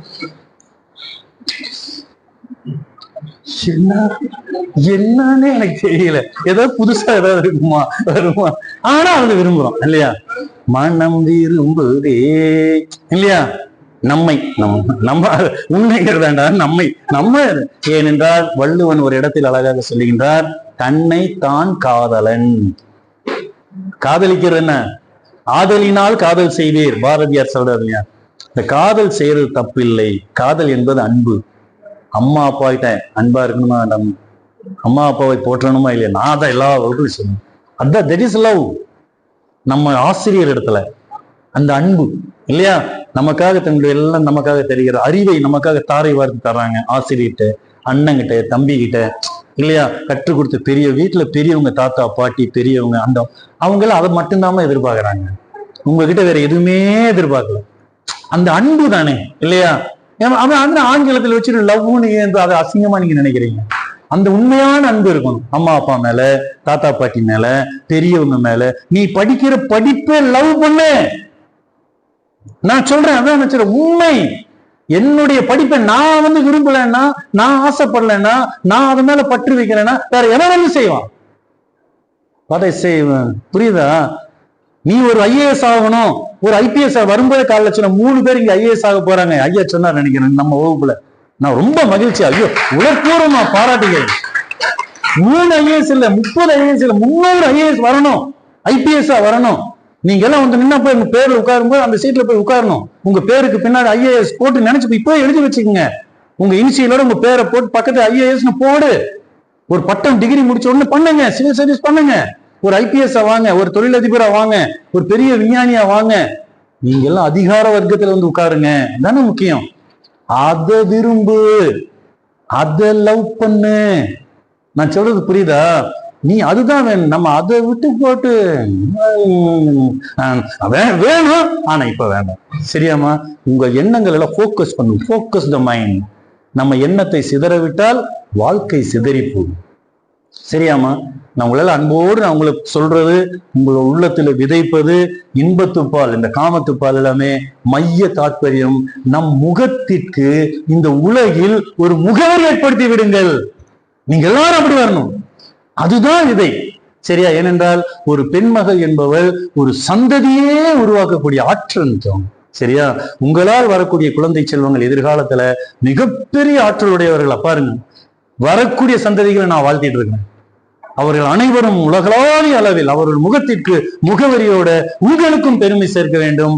அப்போ நீங்க பெற்ற பிள்ளைகள் தன் மகனை தன் மகளை சான்றோன் என கேட்ட தாய், கேட்ட தாயெல்லாம் இருக்கிறீங்க. அந்த நிலைக்கு நீங்க எல்லாம் வரப்போறீங்க.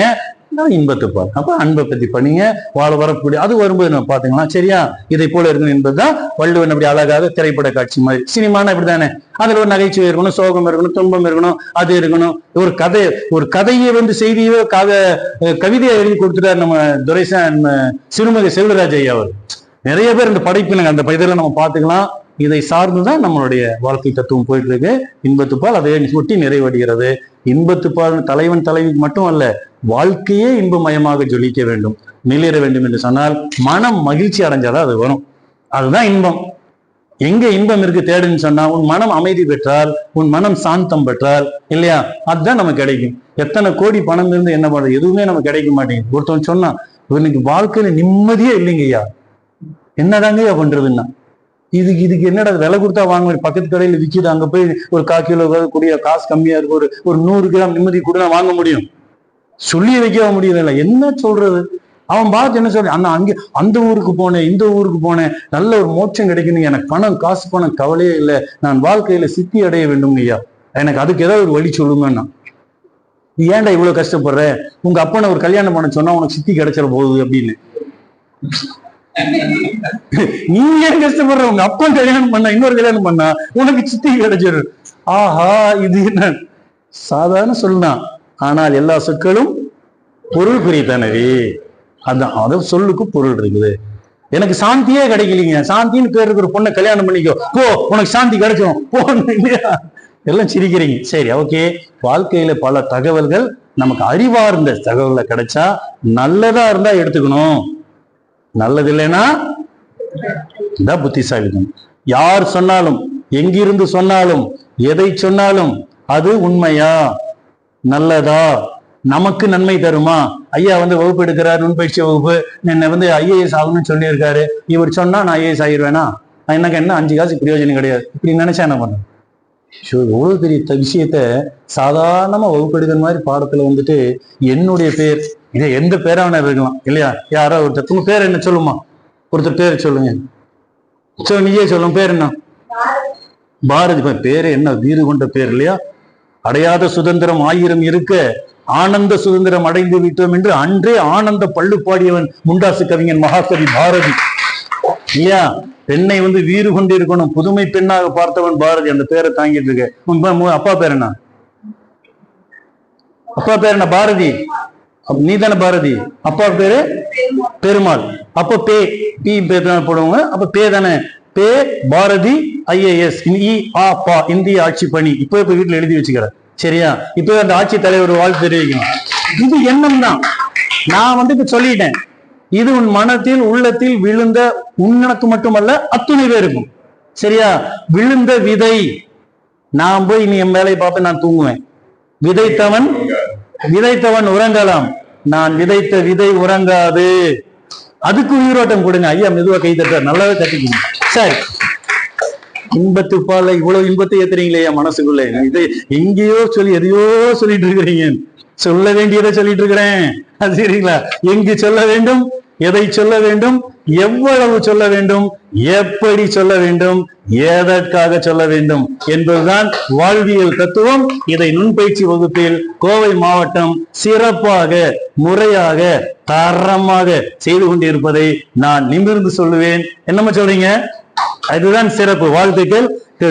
அடுத்தது பாருங்க, தொடியோடு தோல் நெகிழ நோவல் அவரை கொடியர் எனக்கூறல் நொந்து வளையல் கலலும்படி மெலிந்த என்னை கண்ட ஊரார் என்னவர் கொடுமையானவர் என கூறுவதை கேட்டு நான் வருந்துகிறேன் என்று அந்த பாடல். பாடு பெருதியோ நெஞ்சே கொடியார்க்கின் வாடு தோல் பூசல் உரைத்து, நெஞ்சே, மனமே, மனசே என்று கூப்பிட்டு சொல்லுவது. இந்த இன்பத்துப்பால் இந்த குரல் பகுதி எல்லாமே நெஞ்சே, மனமே, தலைவனே, இப்படிதான், இந்த மாதிரிதான் இருக்கும். ஒரு உரை சொல்வதை போல இருக்கும். வெளியில இருந்து ஒருத்தர் நாடக பாணியில செல்வது போல இருக்கும். இதுல என்ன சொல்லுகிறாருன்னு சொன்னால், மனமே, என் மேனி மெலிந்து விட்டது தலைவன் பிரிவினால, என்னை பிரிந்து சென்ற கொடியவர்கிட்ட போய் நீ சொல்லி நீ எனக்கு ரொம்ப பெருமை சேர்த்துக்குவியா நீ என்று சொல்வதை போல கேட்கின்றார். முயங்கிய கைகளை ஊக்க பசந்தது பைந்தொடி பேதை நுதல் தழுவி இருந்த கைகள் தளர்த்திய உடனே என்னவள் நெற்றியில் பசலை படர்ந்து விட்டது என்று சொல்லுகின்றார். பசலை என்று சொன்னாக்க ஒரு மெலிந்து போறதுக்கு ஒரு சோர்வு, சோகம் தட்டுவது போல பார்க்கணும். சில பேர் பார்த்தோன்னு சொல்லுங்க, என்னமாச்சு, ஏன் இவ்வளவு சோகமா இருக்கு, என்ன பிரச்சனை சொல்லணும் இல்லையா? இது குடும்பங்கள்ல நடக்கக்கூடிய சாதாரண தகவல்களை செய்தியாக காட்சியாக வள்ளுவர் சொல்லுகின்றார். முயற்கிடை தன் வழி போல பசப்புற்ற பேதை பெருமழை கண் என்று சொல்லுகின்றார். தழுவுதலின் இடைவெளியில் காற்று புகுந்த நிலையில் என் துணைவியின் குளிர்ந்த கண்கள் கூட நிறம் மாறிவிட்டன என்பதை போல மிக அழகாக அவர் படம் பிடித்து காட்டுகிறார். கண்ணின் பசப்போ பருவரல் எய்தின்றே உன்னுதல் செய்தல் கண்டு என்று சொல்லுகின்றார். துணைவியின் நெற்றி பசந்ததை கண்ட கண்கள் தாமும் பசலை நோய் கொண்டு தன்னோட வருத்தம் அடைகின்றன என்பதை போல காட்டுகின்ற இவர்தான் அடுத்து தலைவி கூற்றாக கொண்டு வருகிறார். நெஞ்சோடு கிளத்தல். நெஞ்சோடு சேர்ந்து என்னுடைய துன்பத்தை எல்லாம் நான் போய் வேற யார்கிட்ட போய் சொல்ல முடியும்? என் பிரச்சனையெல்லாம் வெளியில போய் இன்னொருத்தர் கூப்பிட்டா சொல்ல முடியும்? தனியா இருக்கும்போது என்னோட நெஞ்சுகிட்ட, என்னோட மனம் அறிய, என் மனசுகிட்டயே நான் பேசுவதை போல இந்த காட்சி அமைக்கப்பட்டிருக்கு. அது மிக முக்கியமா நம்ம தெரிந்து கொள்ள வேண்டும். இதுல என்ன சொல்ல வர தகவல் என்னன்னு சொன்னா, மிக முக்கியமாக நினைத்தொன்று சொல்லாயோ நெஞ்சே என்னை தொன்றும் எவ்வனோய் தீர்க்கும் மருந்து என்று அழகாக சொல்லுகின்றார். நெஞ்சே, நான் அடைந்த இந்த துன்பத்தை நான் எப்படி சொல்றது? இது ஒரு நல்ல மருந்து, நீ சொல்ல மாட்டியா? ஏதாவது ஒரு மருந்து சொல்லுடா தங்கம், என் மனசு ரொம்ப கவலைப்படுது, ரொம்ப துன்பம். யாரு? அவரே அவகிட்ட பேசிக்கிறாராம்மா. எப்படி ஒரு கற்பனை பாத்தீங்களா? நம்மளே எப்படி இருந்தா கண்ணாடி கிட்ட பேசுற மாதிரிதான். எப்படி எப்படி என்ன ஏன் பிரச்சனை இருக்கு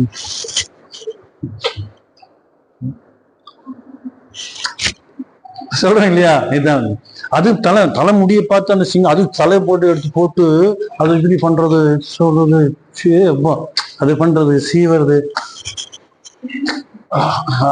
இல்லையா? அது நம்ம ரசிக்கிறோம் இல்லையா? இப்படி இவ்வளவு பெரிய சிறப்பா இருக்கு, இவ்வளவு சிறப்பா பார்த்து ஒருத்தர் கேட்டாங்களாமா, உங்க கூந்தலை பராமரிக்க எப்படின்னா 32 வகையான தைலம் இதெல்லாம் மூலிகை மருந்தெல்லாம் இருக்குதுங்க. அந்த காலத்துல மாதவி எல்லாம் இல்லையா, அப்படி சிறப்புக்குரியவளாமா. ஒரு கதை எழுதும்போது சொன்னாங்க, அவ மாதவிங்கன்னு சொன்னாக்கா அவங்க கண்ணகியோட கணவனுங்க. அப்போ அவன் மாதவி கூட போயிட்டாங்க. யாரு போனா எழுதும்போது கேவலன் எழுதியிருக்கான். கேவலன் போயிட்டான். கேவலனான் இல்லம்மா, நீ எழுதுனது சரிதான். அவன் கட்டின பொண்டாட்டி விட்டு போனவன் கேவலம் தான், அவன் கோவலன் கிடையாது. சரி விடு, என்ன பண்றது இல்லையா? 12 வருஷம் போய் என்ன பண்ணா ஏது பண்ணன்னு தெரியாம அப்புறம் அப்படி திருப்பி சொன்னானாமா, போயிட்டு வந்துட்டே இல்ல, இனி உங்ககிட்ட என்னத்த பேச வேண்டியது இருக்கு. சிலப்பதிகாரத்துல அருமையான காட்சிகள், அதுக்கெல்லாம் பாடம் நடத்துற வாய்ப்பு கிடைச்சுன்னா அவ்வளவு தகவல், நல்ல செய்திகள் அழகாக படம் பிடித்து சொல்லப்பட்டிருக்கு. அதுல இருக்கு. வாழ்க்கையில பாரு இதெல்லாம் இருக்குதா? குடும்பங்கள்ல பிரிவுங்கிறது எப்படின்ட்டு. அப்போ திருமணமாகி பெற்றார் பிரிவுங்கெல்லாம் பார்த்து திருமணம் செய்து வைத்து அவன் தன் மனைவியை அவன் வேற ஒரு நிகழ்ச்சிக்கு போனான். அங்க ஒரு ஆடல் மகள் அவளை பார்க்கறான். அவளுடைய அளவுல மனைவி நாடத்தை பார்த்து அவ கூடவே போயிட்டாங்க. எவ்வளவு பெரிய துரோகம்! யாரா இருந்தா என்ன, நம்ம பொதுவாக நினைச்சு பார்ப்போம். அப்போ அந்த வலியும் அந்த வேதனையும் அந்த துன்பத்தை எல்லாம் சாதாரண வார்த்தைகளை சொல்ல முடியாது. ஒரு நாள் 2 நாள் 12 ஆண்டுகள் அங்க போயிட்டான். போய் குழந்தை பெற்றுக்கிட்டான். ஐயோ அடியா இல்லையா? மணிமேகலை பொண்டாடி என்ன சிறை, புரியுதா? உலகியல் என்னெல்லாம் நடக்குது. அவன் மணிமேகலை அந்த கதையெல்லாம் வேற, அடுத்த காப்பியத்துல இரட்டை காப்பியங்கள் அதுல வரும். அந்த எல்லாமே படிச்சு பாருங்க. படிக்கிறது எல்லாமே நம்ம அறிவுக்குதான். நல்லதை எடுத்துக்கணும், விட்டுணும், அவ்வளவுதான் இல்லையா? நம்ம ரொம்ப பிடிச்சுக்கணும். இப்போ ஜல்லடை இருக்கு இல்லையா, அதோட வேலை என்ன? சலிக்கிறது இல்லையா? இன்னொன்னு சான்று என்ன சொல்லலாம்? நல்லது எல்லாம் என்ன பண்ணுது ஜல்லடை? பூரா இது பண்ணிடணும். அது சரியான ஒரு இதா? நம்ம ஜலிக்கிறது நம்ம சொல்றோம் இல்லையா? நம்ம பார்க்கும்போது நல்லதை அதை பூரா விட்டு விடுகிறது ஜல்லடை. குப்பை மட்டும் பிடிச்சு வச்சுக்குது. அப்படி இருக்கக்கூடாது வாழ்க்கை. நல்லதை பிடித்து கொள்ள வேண்டும், மற்றதை விடணும். இது மாவு இதை சரி செய்ய வச்சுங்க, அதை நல்லதெல்லாம் மாவெல்லாம் கீழே விட்டுடுது, கடைசியில் அது என்ன மீதி இருக்கும்? வேண்டாத குப்பையை பிடிச்சு வச்சுக்குது. அப்படி இருக்கக்கூடாது. கேட்பதை எல்லாம் கேட்டுக்கணும், நல்லதை எடுத்துக்கொள்ள வேண்டும், வேண்டாததை நாம் விட்டு விட வேண்டும். அதான் அறிவுடைமை என்று சொல்லுகின்றார். அறிவினுடைய முக்கியத்துவம் அதை சார்ந்து இருக்க வேண்டும்.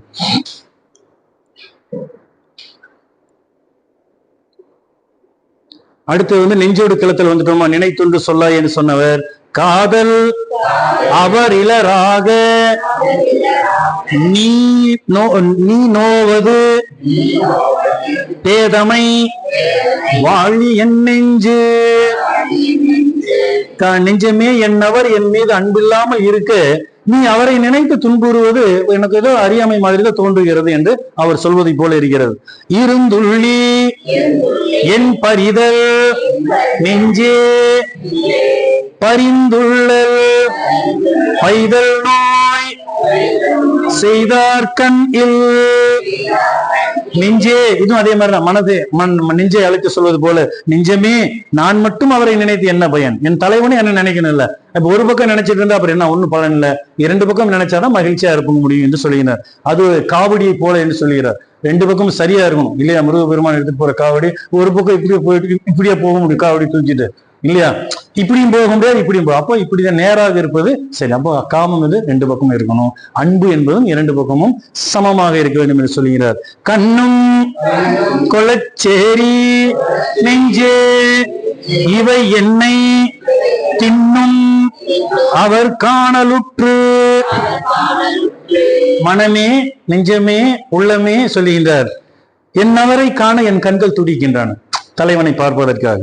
நீ அவரிடம் சென்றால் நீ எனக்கு முதல்ல அவர்கிட்ட போயிடுற, என்னையும் கூட்டு போ நானும் வர்றேன். கண்களை பார்த்து சொல்வதை போல, நெஞ்சத்தை பார்த்து சொல்வதை போல தலைவி கூற்றாக இந்த கருத்து அமைந்திருக்கு. செற்றார் என கைவிடல் உண்டோ நெஞ்சே யாம் உற்றால் உறாதவர். நெஞ்சே நான் விரும்பியவருடன் அவர் வரவில்லை என்பதற்காக அவரை நான் எப்படி வெறுக்க முடியும்? என்னால வெறுக்க முடியாது என்று இதெல்லாமே நெஞ்சுக்கு தன்னுடைய துயரத்தை மனசோடு பேசுவதை போல, தனிமையில அந்த ஒரு தலைவி என்று தன்னுடைய மனக்குறை தலைவியோடு பேசுவதை போல கருத்தமைக்கப்பட்ட பாடல் பகுதி.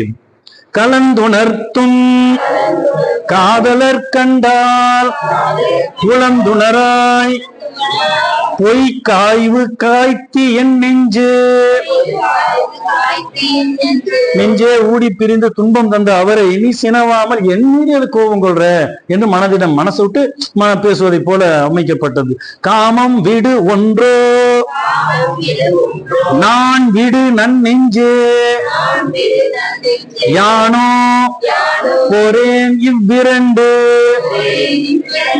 என் தலைவன் மீது என்னுடைய இருக்கிற அந்த விருப்பம் ஆர்வத்தை ஒண்ணு அதை விட்டுடு, இல்ல வெக்கத்தை விட்டுடு. நீ ரெண்டையும் பிடிச்சி தொல்லப்படுதுன்னா ரெண்டையும் என்னால தாங்க முடியாதுடா தங்கம், நான் ஏற்கனவே ரொம்ப வீக்காகி போயிட்டேன் என்று சொல்வதை போல தன் மனதை தான் தலைவி பேசுவதாக அமைந்த பாடல் அது.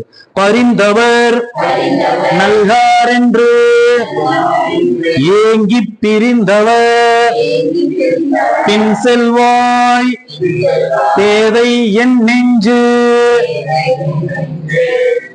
பிரிந்து சென்ற தலைவன் மீண்டும் மனம் இறங்கி வருவார் என அவர் பின்னாடியே நீ போயிட்டு இருக்கிறீ, உனக்கு அறிவே இல்லையா என்று சொல்வதை போல இதுல இருக்கு. எல்லாமே பின்னாடி விலகி நின்று மனம் பேசுவதை போல, ஒரு தலைவன் பேசுவது போல, தலைவி பேசுவது போலவே காட்சி அமைப்பு. இது ஒரு நாடக பாணியில தான் நம்ம பார்க்கணும். ஒரு சினிமா பார்ப்பதை போல, திரைப்படம் பார்ப்பதை போல ஒரு நாடக பாணியில் அவரை உழவ விடுகிறார் தலைவன் தலைவியை. அவர்கள் மன கருத்துக்களை ஒரு வசனங்களாக, கவிதைகளாக, கருத்தாக, தோழி கூற்றாக, தோழன் கூற்றாக, மனக்கூற்றாக வெளிப்படுத்தி காட்டுவதை போல அமைக்கப்பட்டதுதான் இது எல்லாமே. உள்ளத்தார் காதலவராக உள்ளி நீ யார் உள்ளை சேரி என் நெஞ்சு. மனமே நீ அவரை தேடிட்டு போற, ஆனா அவர் எங்க இருக்கிற? மனசுக்குள்ள இருக்கிறார்.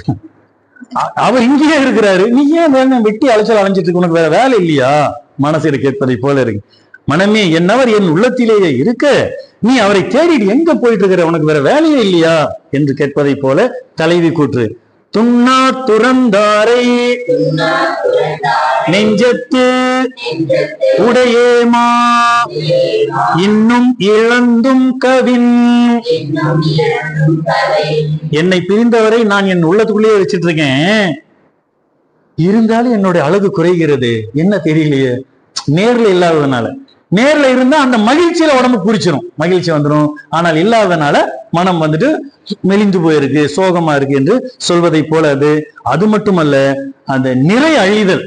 இப்ப இத்தனை நேரம் தந்த ஒரு கண்ணாடி முன்னாடி நின்னோ தனியா நின்னோ மனசுகிட்டே பேசிட்டு இருந்தவங்க இப்போ அது ஒரு நிலை போகும் தெரியுமா. ஒரு 60, 70, 30, 40 போயிட்டு இருப்போம் வண்டி. அதுவே கொஞ்சம் அப்படி இனி வேகம் வந்து 60, 70 ஆகும். கடைசியில் என்ன ஆகும், 70, 80க்கு போகும். அப்புறம் என்ன ஆகும், 90 போகுதுரா வண்டி. புலம்பலிப்பு என்ன ஆகுது, அதிகமாயிடுச்சு. சொல்லணும் இல்லையா, தானா புலம்பல, என்னென்னமோ புலம்புறாயா, நினைச்சு புலம்புறாரு. வள்ளுவர் எப்படி எல்லாம் நினைச்சிருக்காரு. இந்த வேகத்தை கூட அளவெடுத்து சொல்றாரு. நெஞ்சோடு இழத்தல், நெஞ்சோடு புலத்தல் சொல்றாரு. சொல்லிட்டு புலத்தல் புலம்புறா, நிறைய அழிவுங்கிறாரு. போ எல்லாமே போயிடுச்சு கருமம். இவனை கிட்ட என்ன சொல்றது, கோபப்பட்டு சொல்வதை போல. எப்படி சொல்றாங்க, மனம் அடங்காது வாய் விட்டே பேசுறது ஒரு நிலைக்கு வந்துடும். நம்ம என்ன சொல்லக்கூடிய நிலையில காமக்கணிச்சி உடைக்கும் நிறை என்னும் நானும் தாழ் வீழ்த்த கதவு. பாருங்க, வீட்டு கதவு ஜன்னல் எல்லாமே வந்துருச்சு இல்லையா. எப்படி கோடரி கொண்டு இது பண்ணுவேன், நாணத்தால் தாளிடப்பட்ட மனக்கதவு. வெட்கம்னு ஒண்ணு இருக்குது இல்லையா, அது இருக்கிறதுனால நம்ம ஒரு கேடயமா இருக்கு. இல்லாட்டி எல்லாமே அளவில்லாம போயிடும். ஆணாகட்டும் பெண்ணாகட்டும் கட்டுப்பாடோடு இருக்கிற வரைக்கும் எல்லாமே இருக்கும் இல்லையா. அந்த நிலை தவறிட்டாக்கா அந்த நிலை மாறிடும். அப்புறம் விலங்குக்கு நமக்கும் அடையாளம் எல்லாம் போயிடும். இதுதான வாழ்க்கை தத்துவம். நம்ம அந்த விலங்கு நிலைக்கு நம்ம போயிட்டோம்னா அப்புறம் வெட்கமாவது, மானமாவது, சூடாவது, சொரணையாவது நம்ம பார்க்கிறோம் இல்லையா. நாமும் விலங்கும் ஒன்றல்ல, நாம் அனைவரும் மக்கள், அவையெல்லாம் மாக்கள். மா என்ற சொல்லுக்கு விலங்கு என்று பொருள் எழுதிக்கிங்க. மக்களுக்கும் மாக்களுக்கும் உள்ளது. மாக்கள்னா விலங்குகள், சரியா, எந்த வேணாலும் வச்சுக்கலாம். அதுக்கு அறிவெல்லாம் இருக்கு, ஆனா அதோட அறிவு வேற மாதிரி. ஆனா பொது தளத்துல என்ன எப்படி இயங்கும், என்ன எதுனால தெரியாது. அதனுடைய இயக்கம் வேறு. எல்லாமே இனம் பெருகிறது, வாழ்கிறது, செய்யணும். ஆனா மனித குலத்துக்கு ஒரு வரையறை இருக்கிறது, ஒரு கட்டுப்பாடு இருக்கிறது, ஒரு வட்டம் இருக்கிறது. அதுல விட்டு வெளியில போயிடாம, முறை பெறலாமல், நெறி தவறாமல், வாழ்க்கைங்கிற ஒரு குடும்பம்ங்கிற ஒரு கட்டுப்பாட்டுக்குள்ள எல்லாமே வாழ்ந்துட்டு இருக்கிறாங்க. சரி, அந்த வெக்கம் என்று சொல்லப்படக்கூடிய தாளிடப்பட்ட மனம்ங்கிற கதவை இந்த அன்பு, அந்த வேகம், ஆர்வம், இந்த காமம் என்று சொல்லக்கூடிய கோடரி உடைச்சு எரிஞ்சிருந்தாம. தாளாவது ஒன்னாவது பூட்டாவது போல, நான் வரும்போது எதுவும் முன்னாடி இருக்கக்கூடாது அப்படிதான் சொல்வதை போல காமத்திற்கு அந்த வலிமை வந்துடும் என்று சொல்லுகின்றார்கள். காமம் என ஒன்றோ கண்ணின்றென் நெஞ்சத்தை யாமத்தும் ஆளும் தொழில்.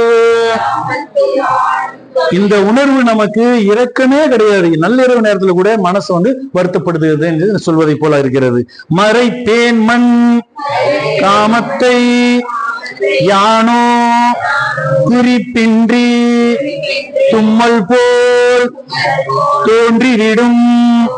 நம்ம என்னுடைய உள்ளத்து உணர்வுகளை வெளியில காட்டிக்காம தான் நான் இருக்கிறேன், காட்டாம தான் இருக்கேன். கரும்பு குடிச்சு சும்மா இருக்காம இந்த தும்மல் வந்தா என்ன தெரியுமா, யாரு பசுமா அடைக்கவே முடியாது. அதை போல அந்த உணர்வு வெளிப்படுத்திடுமாடா, இதுதான் ஜாக்கிரதையாயிரு, கவனமாயிரு என்று சொல்வதை போல எவ்வளவு பெரிய உவமையை கொண்டு சொல்றாரு பாருங்க. எந்த அளவுக்கு வள்ளுவர் பெரிய ஆளாக இருந்திருப்பாரோ தெரியல எனக்கு. எதுக்கு அவருக்கு ஒரு பாராட்டு தெரிவிச்செல்லாம். ஆக சரியான சொல்லாட்சியை பயன்படுத்தி இருக்கிறார், அதுதான் முக்கியம் இல்லையா. அப்போ ஒரு தலைவன் தலைவி அவங்க 2 பேர் ஒருத்தர் விரும்புறாங்க. அவங்க மன வேட்கை அந்த இதுல இருக்கிறான்னு சொல்லும் போனா, இவன் அவளுக்கு தெரியக்கூடாதுன்னு இவன் மறைக்கிறான், இவளுக்கு தெரியக்கூடாதுன்னு அவன் மறைக்கிறான். 2 பேரும் ஒருத்தர் மறைச்சாலும் அந்த உணர்வானது நம்ம அறியாமல் எப்படி வெளிப்படுத்துதாமா, தும்மலை போல வெளிக்காட்டி இருக்காது. அப்ப வெளியில தெரிஞ்சு போயிடுது எல்லாத்துக்கும். என்னடா இவன் எப்பவும் அங்க போய் நிக்கிறான், இவன் பாக்குறான், இப்ப என்னமோ இருக்குது நினைக்கிறோம் இல்லையா. இது எல்லாமே யாரும் சொல்ல வேண்டாம், குறிப்பிட்ட ஒரு காலகட்டத்துல எல்லாமே வெளியில தெரிஞ்சிடும். அந்த மாதிரிதான் ஆயிடுது. இப்ப எல்லாமே அதானே. முதல்ல எல்லாம் திருமணங்கள் சொன்னாங்க, வீட்டுல பெரியவங்க பாக்குறாங்க சொல்றாங்க, அவங்க பார்க்க இவங்க பார்க்க இது சொல்லி எத்தனை தடவை போவாங்க. பொண்ணு பாக்குறதுக்கு ஒரு போவாங்க, அந்த பொண்ணு நான் சரியானவங்கள காப்பாங்க, மாப்பிள்ளை நல்லவரான்னு பார்ப்பாங்க, மாப்பிள்ளை விசாரிக்கிறது ஒரு போய் பார்ப்பாங்க. இப்போ போய் பார்த்துட்டு இதற்கு ஒரு தடவை போய் பார்க்குது. அப்ப சும்மா வீட்டுல போய் அது எப்படி இருக்கிறாங்க, பெரியவங்க எல்லாம் எப்படி பழகுறாங்கன்னு அதற்கு ஒரு தடவை போய் பார்ப்பாங்க. இந்த போய் பார்த்து ஒரு தடவை பஜ்ஜியோ சொஜ்ஜியோ காப்பியோ சாப்பிடணும் வச்சுங்க, எத்தனை தடவை போறாங்க கணக்கு இல்ல இல்லையா? ஒரு 100 தடவை 1000 தடவை அதை சொல்றாங்க. 1000 தடவை போய், நல்லா கவனிங்க, 1000 தடவை போய் அந்த பெண் வீட்டுல ஆண் வீட்டுல போய் பார்த்து அவர் திருமணம் நல்ல விதமா நடக்கணும் என்று சொல்வதற்காக பெரியவங்க பேசி முடிக்கிறது. 1000 முறை போய் பார்த்து அந்த திருமணத்தை செய்யணும் சொல்லி, இங்க எப்படி இருக்காங்க சொல்லி அந்த திருமணம் செய்யணுங்கிறத போய் நம்மளுக்கு படி மாத்திட்டானா 1000 பொய் சொல்லியாவது அந்த கல்யாணத்தை செஞ்சிருங்கிறான். அட பாவிகளா, பொய் சொல்லி கல்யாணம் பண்ணி 2 பேரும் சேர்த்து வச்சா எந்த லட்சணத்துல இருக்கும்? புரியுதுங்களா? அப்போ அங்க கலவியல் கட்டியல் அடிபட்டு போயிடுது. அப்போ அதான் புரிதல் வேணும், தெரிதல் வேணும், அறிதல் வேணும், புரிதல் வேணும், உணர்தல். 2 பேர், தலைவன் தலைவி, அதாவது இந்த தலைவன் தலைவி, காதலன் காதலி, இவன் அவன், இவர் அவர், எதை வேணும் வச்சுக்கலாம். 2 பேருக்கும் மனப்பொருத்தம் இருந்தாதான் அந்த வாழ்க்கை சிறக்கும். இல்லாட்டி அது பாழ்பட்டு போயிடும் என்பதை அழகாக சொல்லுகின்றது. அது தும்மலை போல வெளியில தெரிஞ்சுன்னு மறைக்க முடியாது. குறிப்பிட்ட ஒரு அளவுக்கு நேரத்துக்கு தான், அதுக்கப்புறம் யாரா இருந்தாலும் நம்ம அறியாம அதை வெளிப்படுத்திடுவோம், நம்மளே வெளியில காட்டி கொடுத்துருவோம் என்று சொல்வதை போல மனித உடல் அமைப்பு, உடல் அப்படி அமைன்னு சொல்கிறது. நிறைவுடையேன் என்பேன் மண் யானோ என் காமம் மறை இறந்து மன்று வரும். நான் ரொம்ப நல்லவுதான், நான் ரொம்ப அடக்கமுடையவள் தான், என்ன தெரியல, அது என்னமோ நான் விரும்பும் தலைவனை பார்க்கும்போது என்ன அறியாம அந்த மாதிரி அவருக்கு பேச தோணுது, பார்க்க தோணுது. இது அந்த அன்பு வயப்பட்டவர்கள் குறிப்பிட்ட காலத்துல ரொம்ப நாள் மறைச்சு வைக்கும். அப்போதான் இந்த மாதிரி சூழ்நிலையில வீட்டுல பெரியவங்க பாத்துருவாங்க. இப்படினாலும் தெரிஞ்சோம், எத்தனை நாளைக்கு மறைச்சு வைக்க முடியாது. அப்போ அந்த மாதிரி குறிப்பிட்ட காலம் வரும், நண்பர்கள் மூலமாகவோ தெரிந்தவர்கள் மூலமாகவோ யாராவது உற்றார் உறவினர்களோ அப்போ பார்க்கும்போது அப்ப அந்த பெரியவங்க அப்பதான் பேச்சு தொடங்கி, அப்ப இந்த பெண்ணுக்கு அந்த ஆண்மகனை பிடிச்சிருக்கும் போல இருக்கு, அந்த ஆண்மகனுக்கு இந்த பெண்ணை பிடிச்சிருக்கும் போல இருக்கு, முறைப்படி நீங்க பொண்ணு கேளுங்க, புரியுதா? அப்ப வரும்போது அப்ப பெரியவங்க எல்லாம் சேர்ந்து அந்த திருமணத்தை, அந்த 2 மனங்களை ஒன்றிணைச்சிடுறாங்க. அதான் திருமணம், பந்தம். அப்ப அவர்களுடைய வாழ்க்கையை தொடங்குறாங்க. இதுதான் ஒரு வாழ்வியல் தத்துவத்தை கொண்டு வர்றாங்க. செற்றார் பின் செல்லா பெருந்தகை காமநோய் உற்றார் அறிவதொன்றன்று. செற்றார் பின் செல்லா பெருந்தகை. இங்க பாருங்க, பொருள் பாலுடைய தத்துவத்தை, அறத்துப்பாலின் தத்துவத்தை எப்படி கொண்டாந்து வைக்கிறார் முதல் அடியில. செற்றார் பின் செல்லக்கூடாது. செற்றார்னா நம்மளை மதிக்காதவன், மதியாதார் தலைவாசல் நிதியாமை கோடி உறும், அதை சொல்றாங்க. இதை சொல்லிட்டு அடுத்தது சொல்லுகின்றார், மதியாதவன் பின் செல்லக்கூடாதுங்கிற இங்கிதம் இந்த மனசுக்கு இல்லையே, ஏன் இப்படி இருக்குது தெரியலையே. இந்த 2 பேர் இந்த மனசு ஒன்னா இருக்குதுங்கிறதுனால இவங்க இருக்கிறாங்க. இவன் மதிக்கலைன்னா கூட அவனை விரும்புற காரணத்தால இவங்கிட்ட அந்த பெண்ணோட மனம் போகுது. அவ மதிக்கலைன்னா கூட அந்த பெண்ணுடைய மனசுக்கிட்ட இந்த மனம் மட்டும் போகுது. இந்த மனதுக்கு கொஞ்சம் கூட விவரம் இல்லையா, விவஸ்தை கெட்ட மனசே என்று மனதில் சண்டை போடுவதை போல.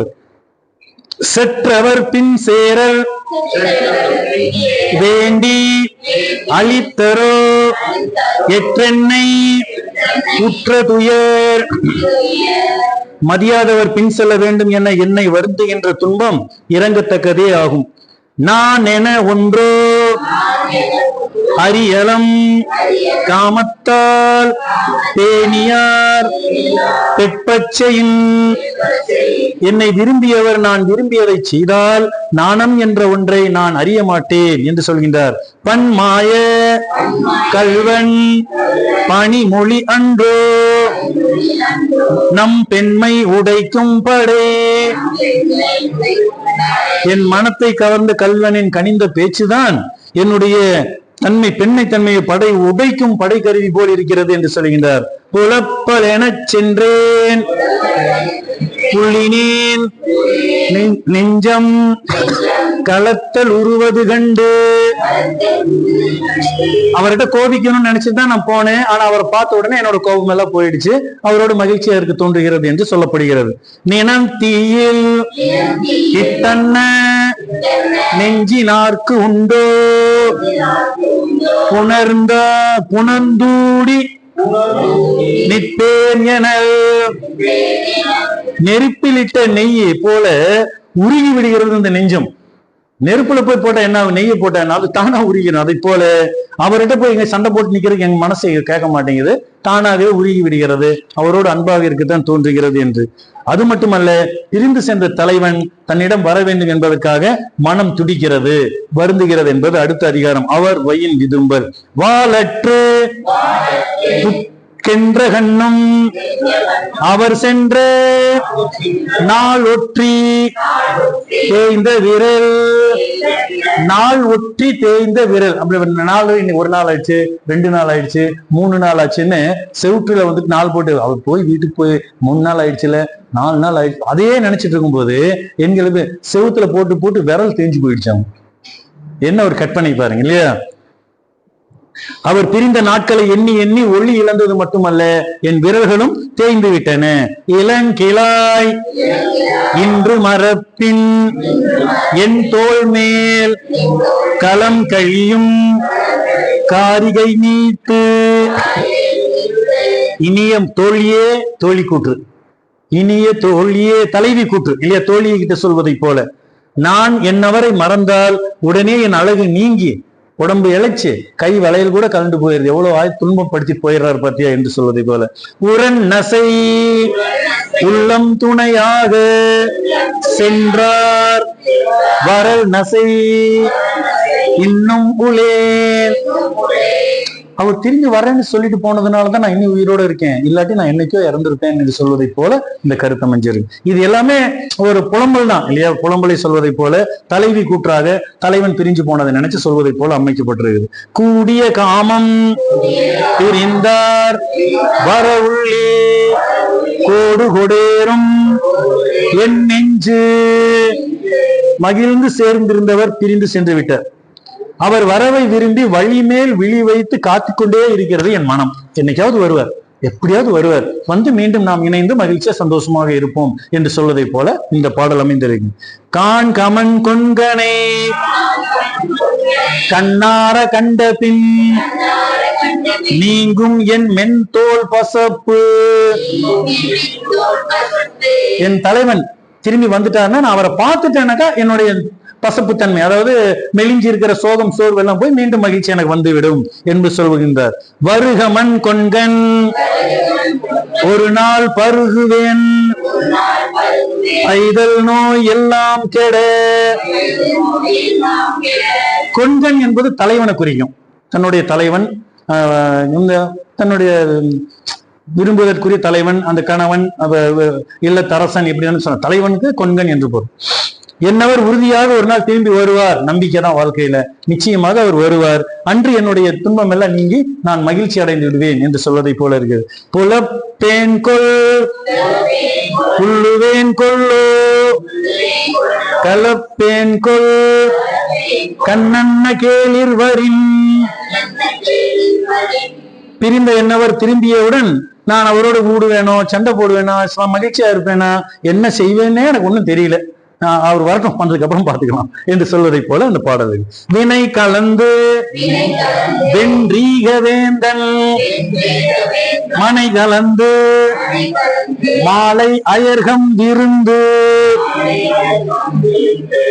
சென்ற என் தலைவன் திரும்பி வந்துட்டோம், என்னைக்கு வருவான் தெரியல, அவன் வந்த அன்னைக்கு மாலை ஒரு விருந்தே வச்சிருவோம் இல்லையா? தலைவன் வந்தாச்சுன்னா, தலைவியை பார்த்தாச்சுன்னா அப்புறம் விருந்து தானே, மகிழ்ச்சி தானே, இன்பம் தானே என்று சொல்லப்படுகிறது. ஒரு நாள் 7 நாள் போல செல்லும் சேன் சென்றார் வருநாள் வைத்து ஏங்குபவர்க்கு. என்ன ஒரு இது பாரு, நேரம் எல்லாம் யுகம் மாதிரி போகுது சொல்றோம் இல்லையா? என்ன நேரமே போக மாட்டேங்குது, எப்படி நேரம்? ஒரு நாள் 7 நாள் போல போகுமாமா. வள்ளுவர் எப்படி சொல்றாரு, ஒரு நாள் 7 நாள் போல செல்லும். யாரு? தூரம் சென்று தன்னுடைய தலைவன் திரும்பி தன்னை பார்க்க வரும் வரை. அவன் போய் 2 நாளோ 4 நாளோ 1 வாரமோ 10 நாள் தான். ஆனால் எனக்கு ஒவ்வொரு நாளும் 7 நாள் 70 நாள் ஒரு யுகம் போன மாதிரி இருக்குதுன்னு சொல்றோம். ஏன்னா நம்ம ரொம்ப விரும்பினவர் நம்ம ஒருத்தர் பார்க்க வரலன்னு சொன்னா நம்ம அது காத்துட்டு இருக்கிற நேரம் ரொம்ப இதா இருக்கும். ரொம்ப ஒரு இந்த பாடல் சொல்லுங்க. பெரின் எண்ணாம் பெற்றக்கால் எண்ணாம் உரின் எண்ணாம் உள்ளம் உடைந்து கற்கால். மனமுடைந்த நிலையில் என்னவர் வந்தாலும் நெருங்கினாலும் இன்பம் தந்தாலும் எந்த பயனும் இல்லை. மனசை உடைச்சிட்டு போனதுக்கு அப்புறம் அப்புறம் என்னத்துக்கு பேசி என்ன ஆக போகிறது என்று வந்துருச்சா? இல்ல ஒரு அதிகாரம் முடிச்சுட்டு போறோம்.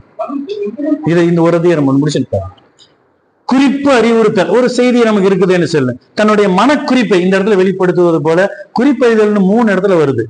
குறிப்பறிதல் 71வது அதிகாரம் 110ல அங்க வருவது. இப்போ குறிப்பு அறிவுறுத்தல் என்று சொல்லுகிறார். 3 நிலையில குறிப்பை கொண்டு சொல்லுகின்றார். ஏனென்றார் கரப்பினும் கையிகந்தொல்லானின்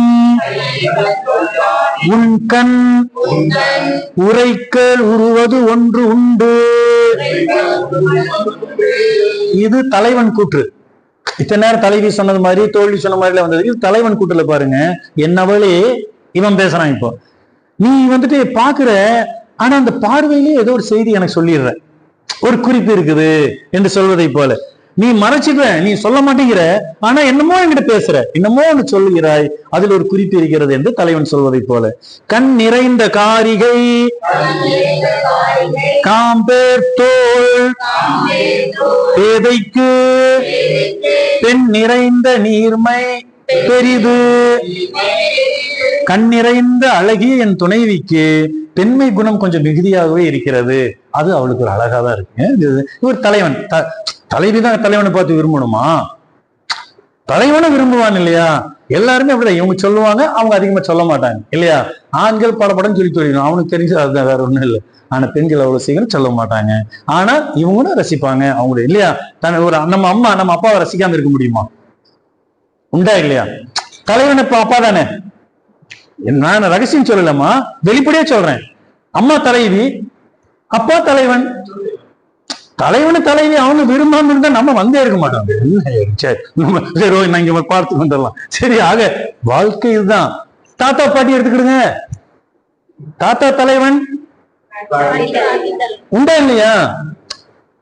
எல்லாம் வாழ்க்கையில இருந்தான். அப்போ அவர்கள் உண்மையானவர்களா இருந்திருக்கணும், அவர்கள் அன்புடையவர்களா இருந்திருக்கணும், அவர்கள் காதல் வயப்பட்டவர்களா இருக்கணும். உண்மை. அவர்களுடைய வாழ்க்கை உண்மையா இருந்ததுனால அவர்கள் மூலமா நம்ம அம்மா அப்பா கிடைச்சாங்க. வேறு வேறு இடத்துல வந்திருப்பாங்க, இணைஞ்சிருக்காங்க. அவர்கள் மூலமா நம்ம வந்திருக்கிறோம். நம் வாழ்க்கை அடுத்த பொழுது சக்கர சுழற்சி. இப்ப வாழ்க்கை அனைவருக்கும் உரித்தானது, அனைவருக்கும் ஆனது, அனைவருக்கும் பொதுவானது, வாழ்க்கையே புதிரானது.